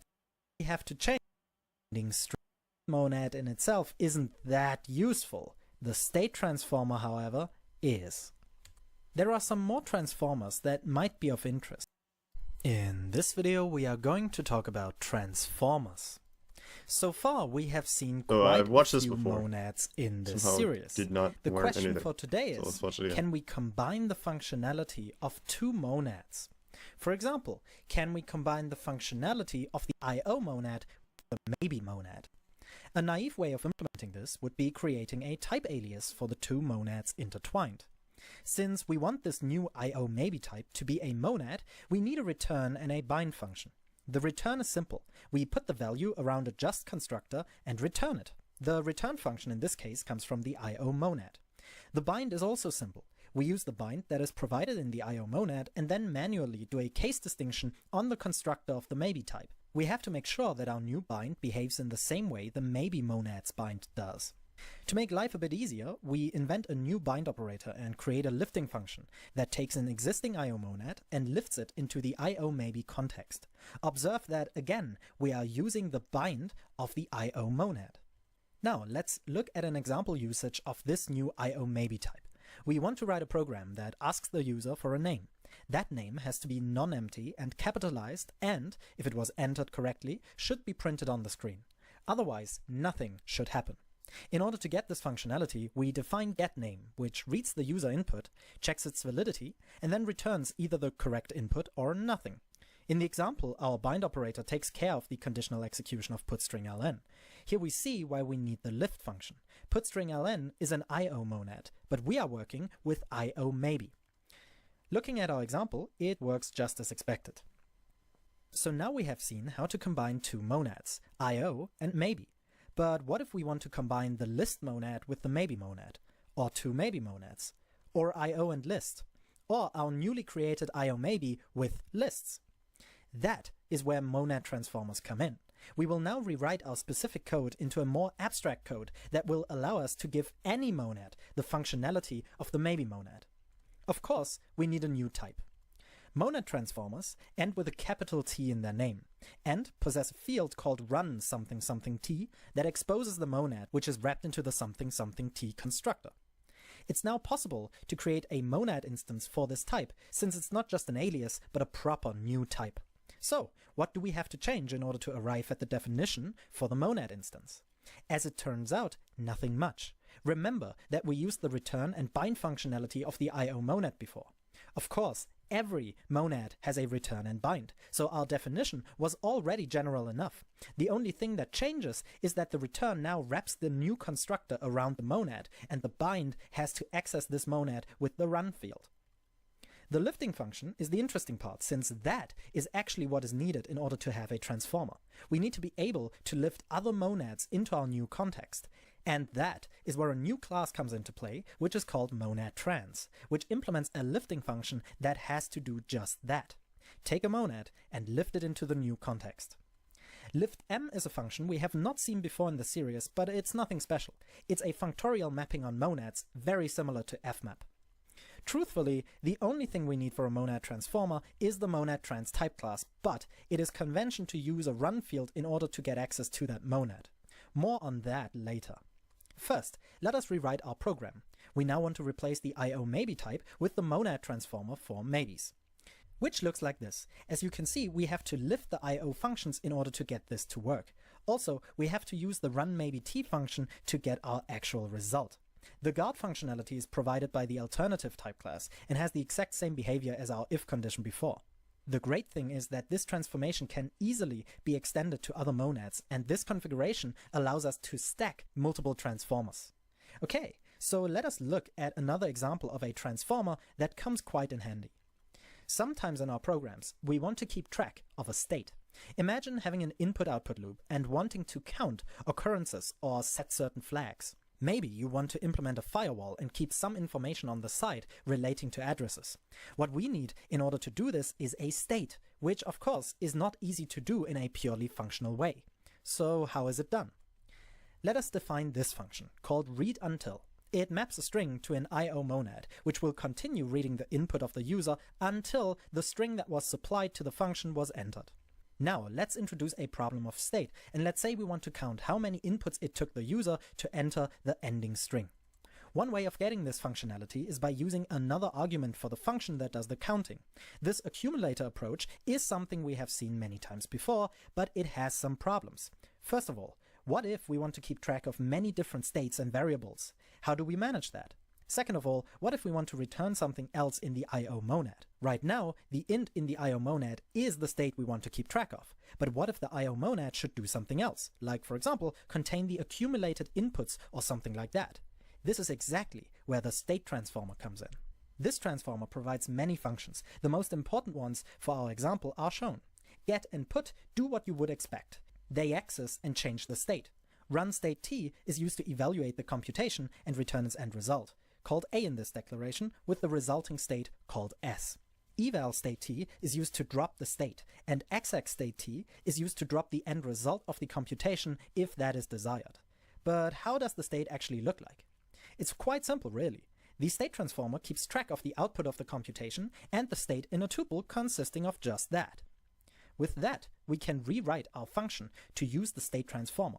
Lift.io is needed for this definition in order to get the types right. As you can see, the state is not needed as an argument anymore. The monad takes care of that. The initial state value is supplied when calling exec state t. In this case, we ignore the result of the computation, but we could have done something fancier here. A great advantage to this is that get and put are abstracting the state completely. It can become as complicated as we want. Since this is a transformer, we can now transform any monad to have a state, which might make us think. Transformers were used to combine the functionality of two monads. So where's the state functionality coming from? Well, it initially came from the state monad, which did nothing but keep state. Funnily enough, the definition for the state monad uses the state transformer together with the identity monad, which is just that, a monad for the identity. Of course, the state monad in itself isn't that useful. The state transformer, however, is. There are some more transformers that might be of interest. The writer is used in order to do output on the side. So logging information or reporting information is something the writer can be used for. The reader monad is used for reading values from a shared environment. And the continuation monad can be used to encapsulate computations that can be interrupted and resumed. Those are not all transformers, of course. There are many, many more. I have linked to a few sources in the description that give a great overview. This video wouldn't be complete, however, if I don't get it. RIP.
Eric. Hi. How are you doing? Oh, well, how did I run into you here in Cambridge? I follow you around. You didn't know that? Yeah, oh, you're my groupie now. Yeah.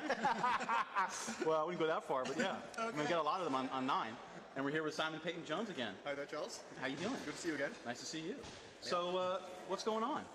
So, so one of the things I've been thinking about recently is we've got this this big picture going on. I'm going to draw a picture. It's like this. We've got so here we've got programming languages, and we've got ones that are useful, and here's ones that are useless. Okay. And here's ones that are unsafe, and here's ones that are safe. Okay. By which I mean safe, I mean very limited effects. Effects, I mean side effects. Side effects. Limited, controlled effects. And this is any effects, anywhere. And this up here is C, right? Okay. And down here is Haskell.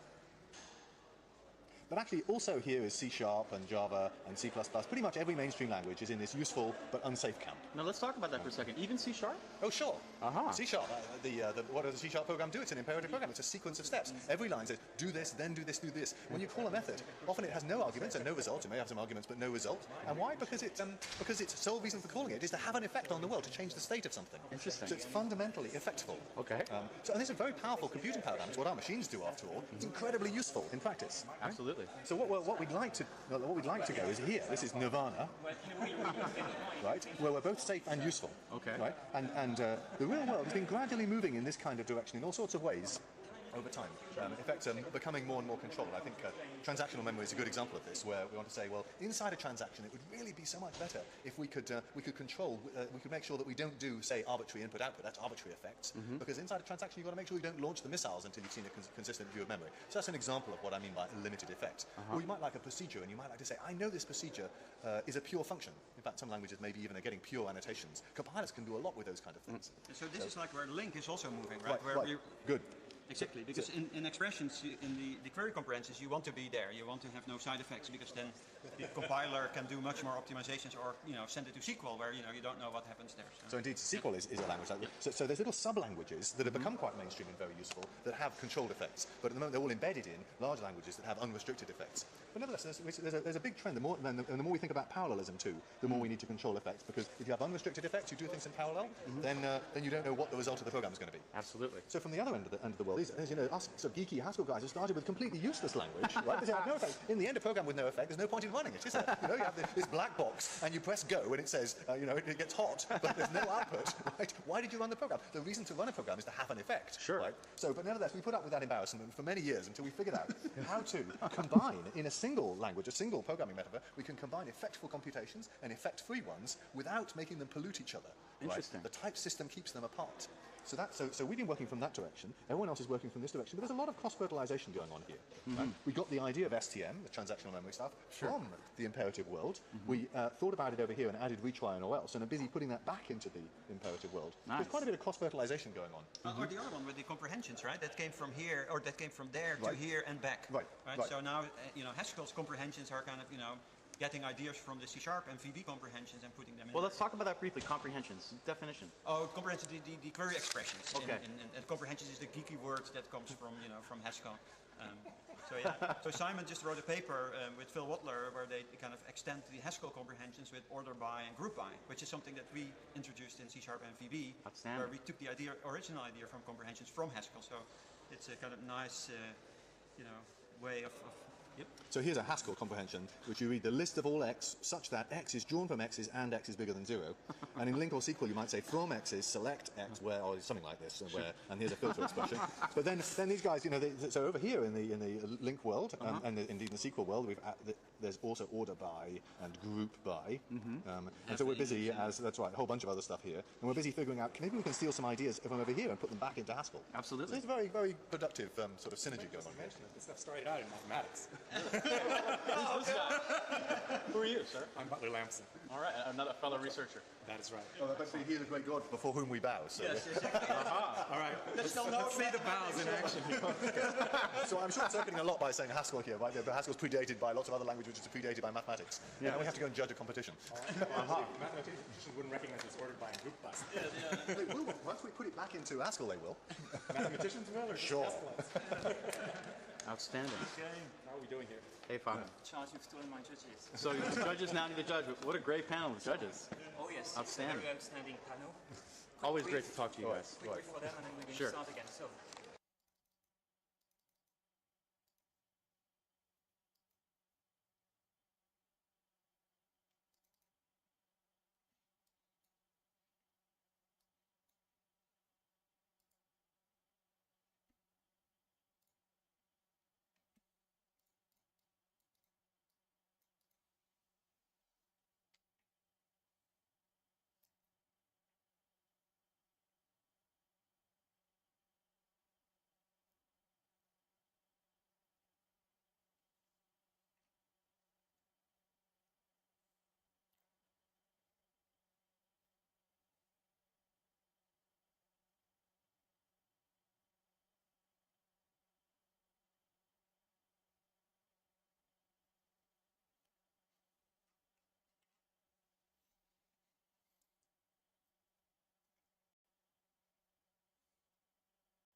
That's kind of cool.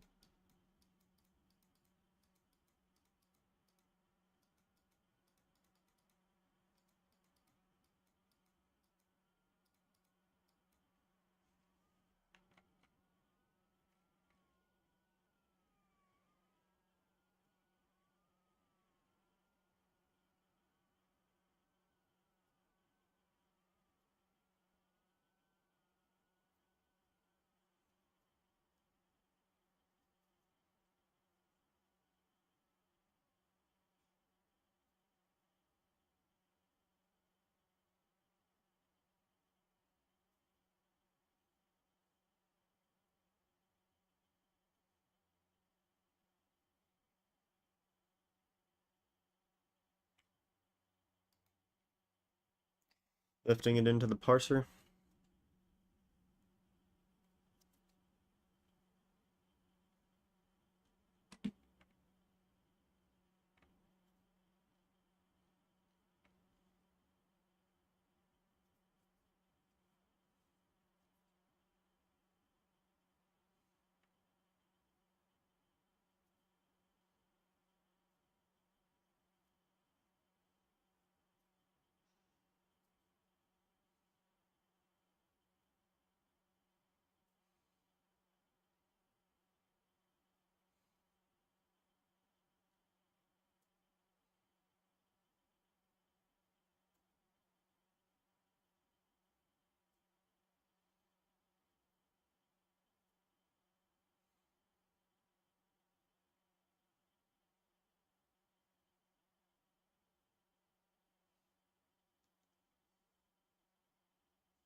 надо переводчик. Как переводчик, где буква И. Переводчик. Переводчик.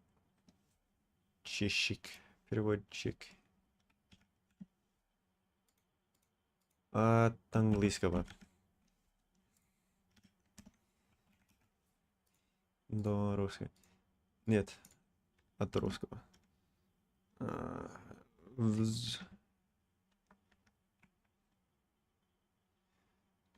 Срос.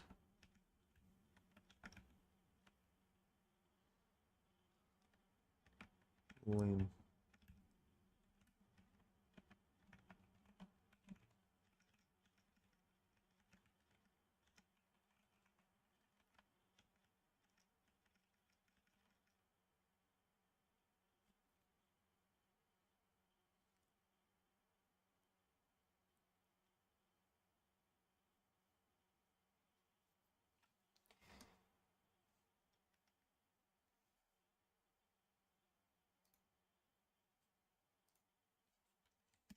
Интересно.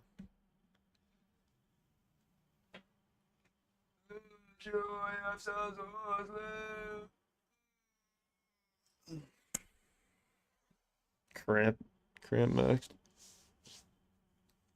Ну, сколько сейчас времени? 12. Finish this and then taking a break. We good? I think so.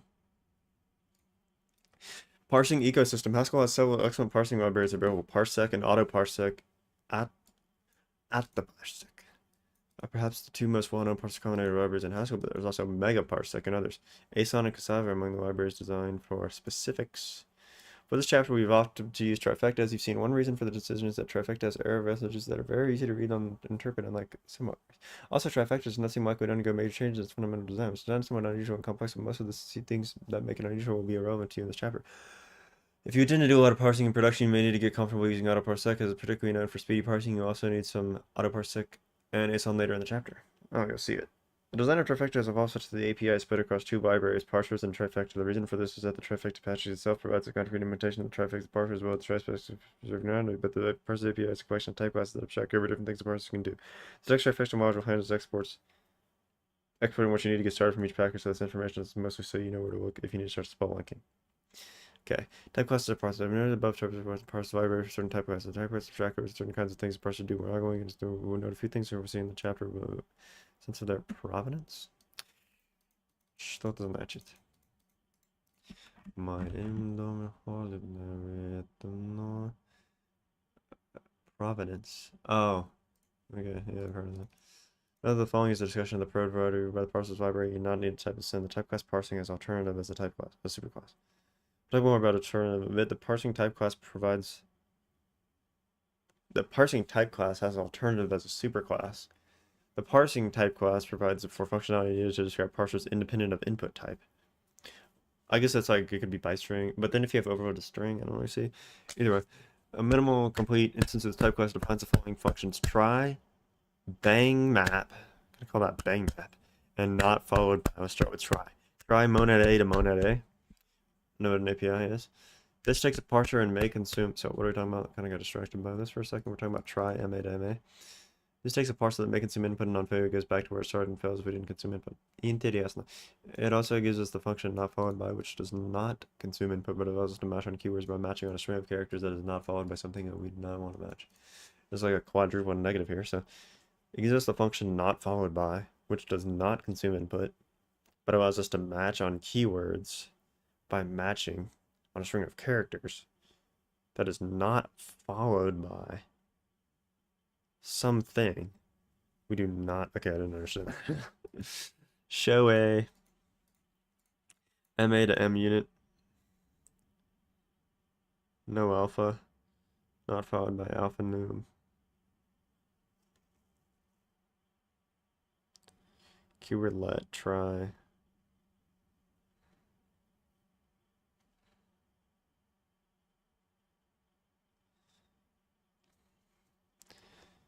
Okay.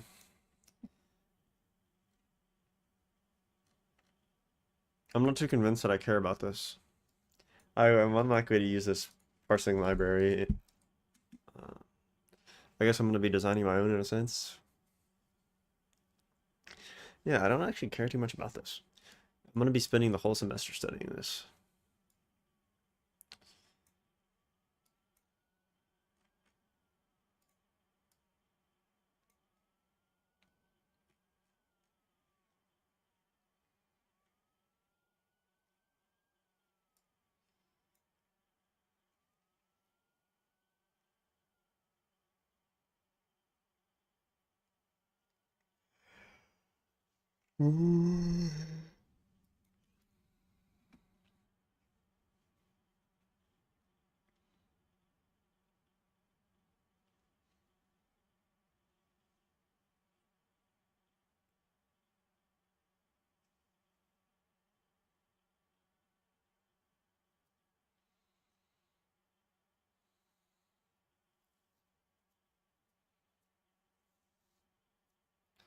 So parsing a left integer or right some letter.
Yeah, I'm not really too interested in going deep into this because I'd rather just do this in like a Bio's class over the next like semester. I'm really just trying to like pre-do as much as possible.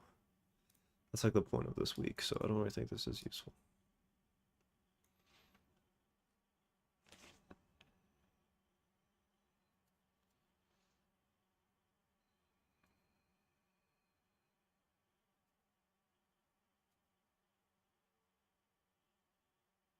So this is useful. This is kind of like a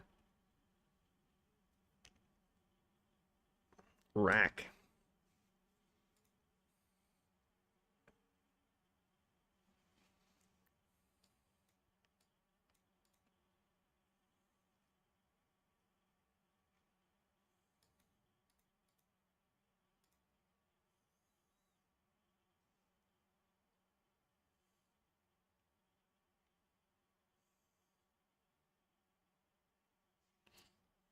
Swear if this is an ad. There we go.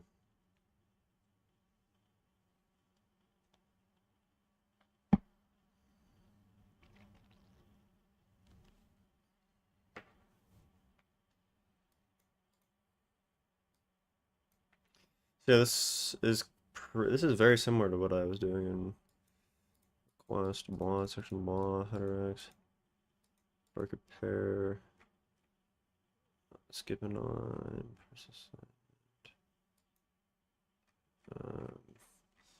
Yeah, not too concerned here. Not too concerned with that in general. Character and token parsers. Curious how they do this. Yeah, splitting the lexer and the parser up.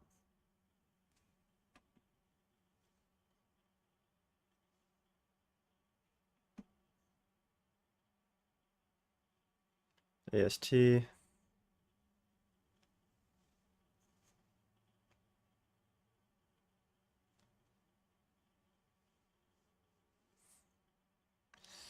Nah. Nah. Nah, if you're using regex in your Lexer, bruh, you're cooked.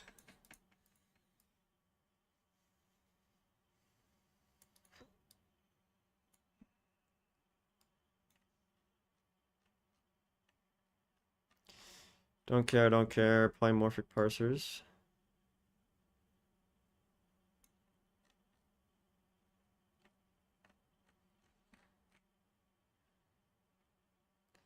So yeah, backtracking is curious.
So apparently this has automatic backtracking. Let's see what manual backtracking looks like.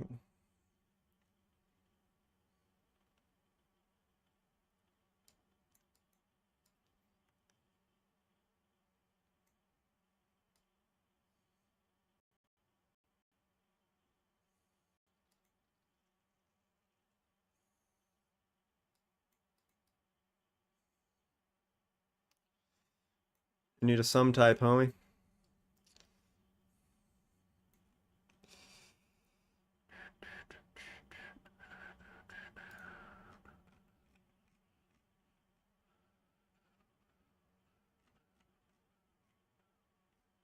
I guess for JSON. That is huge. So what's he got? He's got section what? Color? Sure that is, whatever. Here we go. So value is either an object, so these are strict, scientific. So yeah, that's chill. Number. Okay. Semver parser.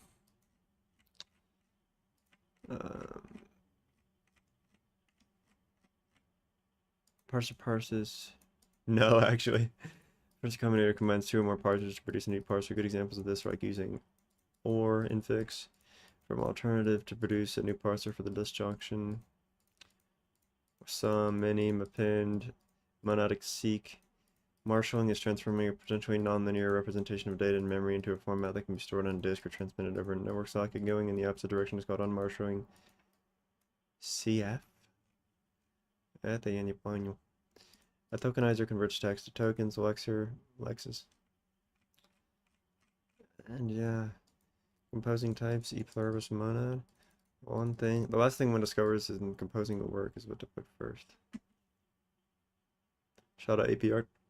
So this is a micro chapter, then a macro chapter, then a medium chapter, and a medium chapter. So no behemoths left. Yeah, boys.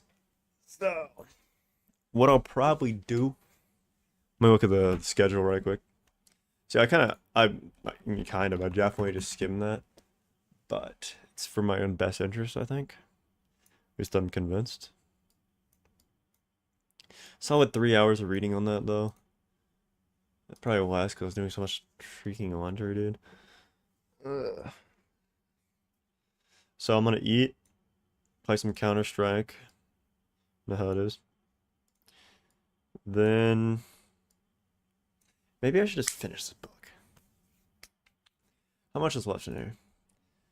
Composing types to the end of IO. Wait, IO is really small. 1076, and I'm at 900. So that's 176 pages. So today I started here and ended here, which was less than that. Yeah, so that's probably gonna take another 4 hours. I didn't really mean to show my calendar. Wait, did I switch off? Yeah, I switched off. Good. Okay. Dude, can this kid just freaking email me, bro? If you want a job where you can just sit on your phone all day doing nothing, you should be a college. Just work at a university, but don't teach anything. Or do anything. Типа shit somebody else. Alright, parser combinators, composing types. Yeah, it does take a long time to read these things. Haskell PFP. I want to finish Haskell PFP. Finish Gleam Depths. Let me play some Counter-Strike. Finish Gleam Depths. That'll take 2 hours 15. I'll read OS Tap after I read some Haskell PFP. 4:15. I'll do Haskell PFP. I'll do 2 hours of Haskell PFP. Then I'll do 3 hours of operating systems, 3 easy pieces. So yeah, I'll be back about 2. Do a 2 hour and 30-minute stream, finishing up the Gleam issue. And then I'll do a 5.5 hour stream reading Haskell and OS Tap. And that'll make my stream today go from 2 to 10, that's 8 hours. 11 hours. So I was aiming for about 10 hours a day this week. So yeah. Yesterday I didn't do enough. How much did I do yesterday?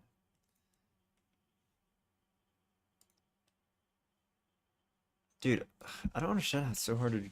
Because you have a regular job, you do like 8 hours a day. So if I just try a little harder, I'm doing 10 hours a day. But it's actually kind of hard to do that. Started at 9, because I also did laundry. So if I did 9, it'd be up to 7, 9 to 7. Yeah, I guess because I'm going to play an hour and a half Counter-Strike is the problem there. That doesn't even seem like that all the time. I swear I used to play Counter-Strike for like 10 hours a day. I would play for like 16 hours a day and still have time to break around on Google or something. Seems like that's no longer the case, sadly.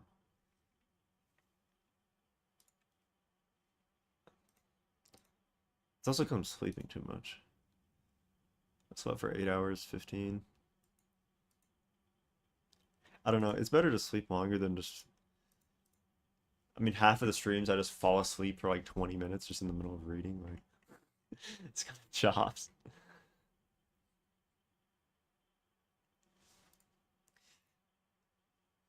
But, okay. So, let me close this up. So, yeah, I'll pick up back at composing types. I'm gonna eat, watch something on YouTube. And, watch on the YouTube, play Counter-Strike. Seems like a pretty nice time. But, yes, yeah.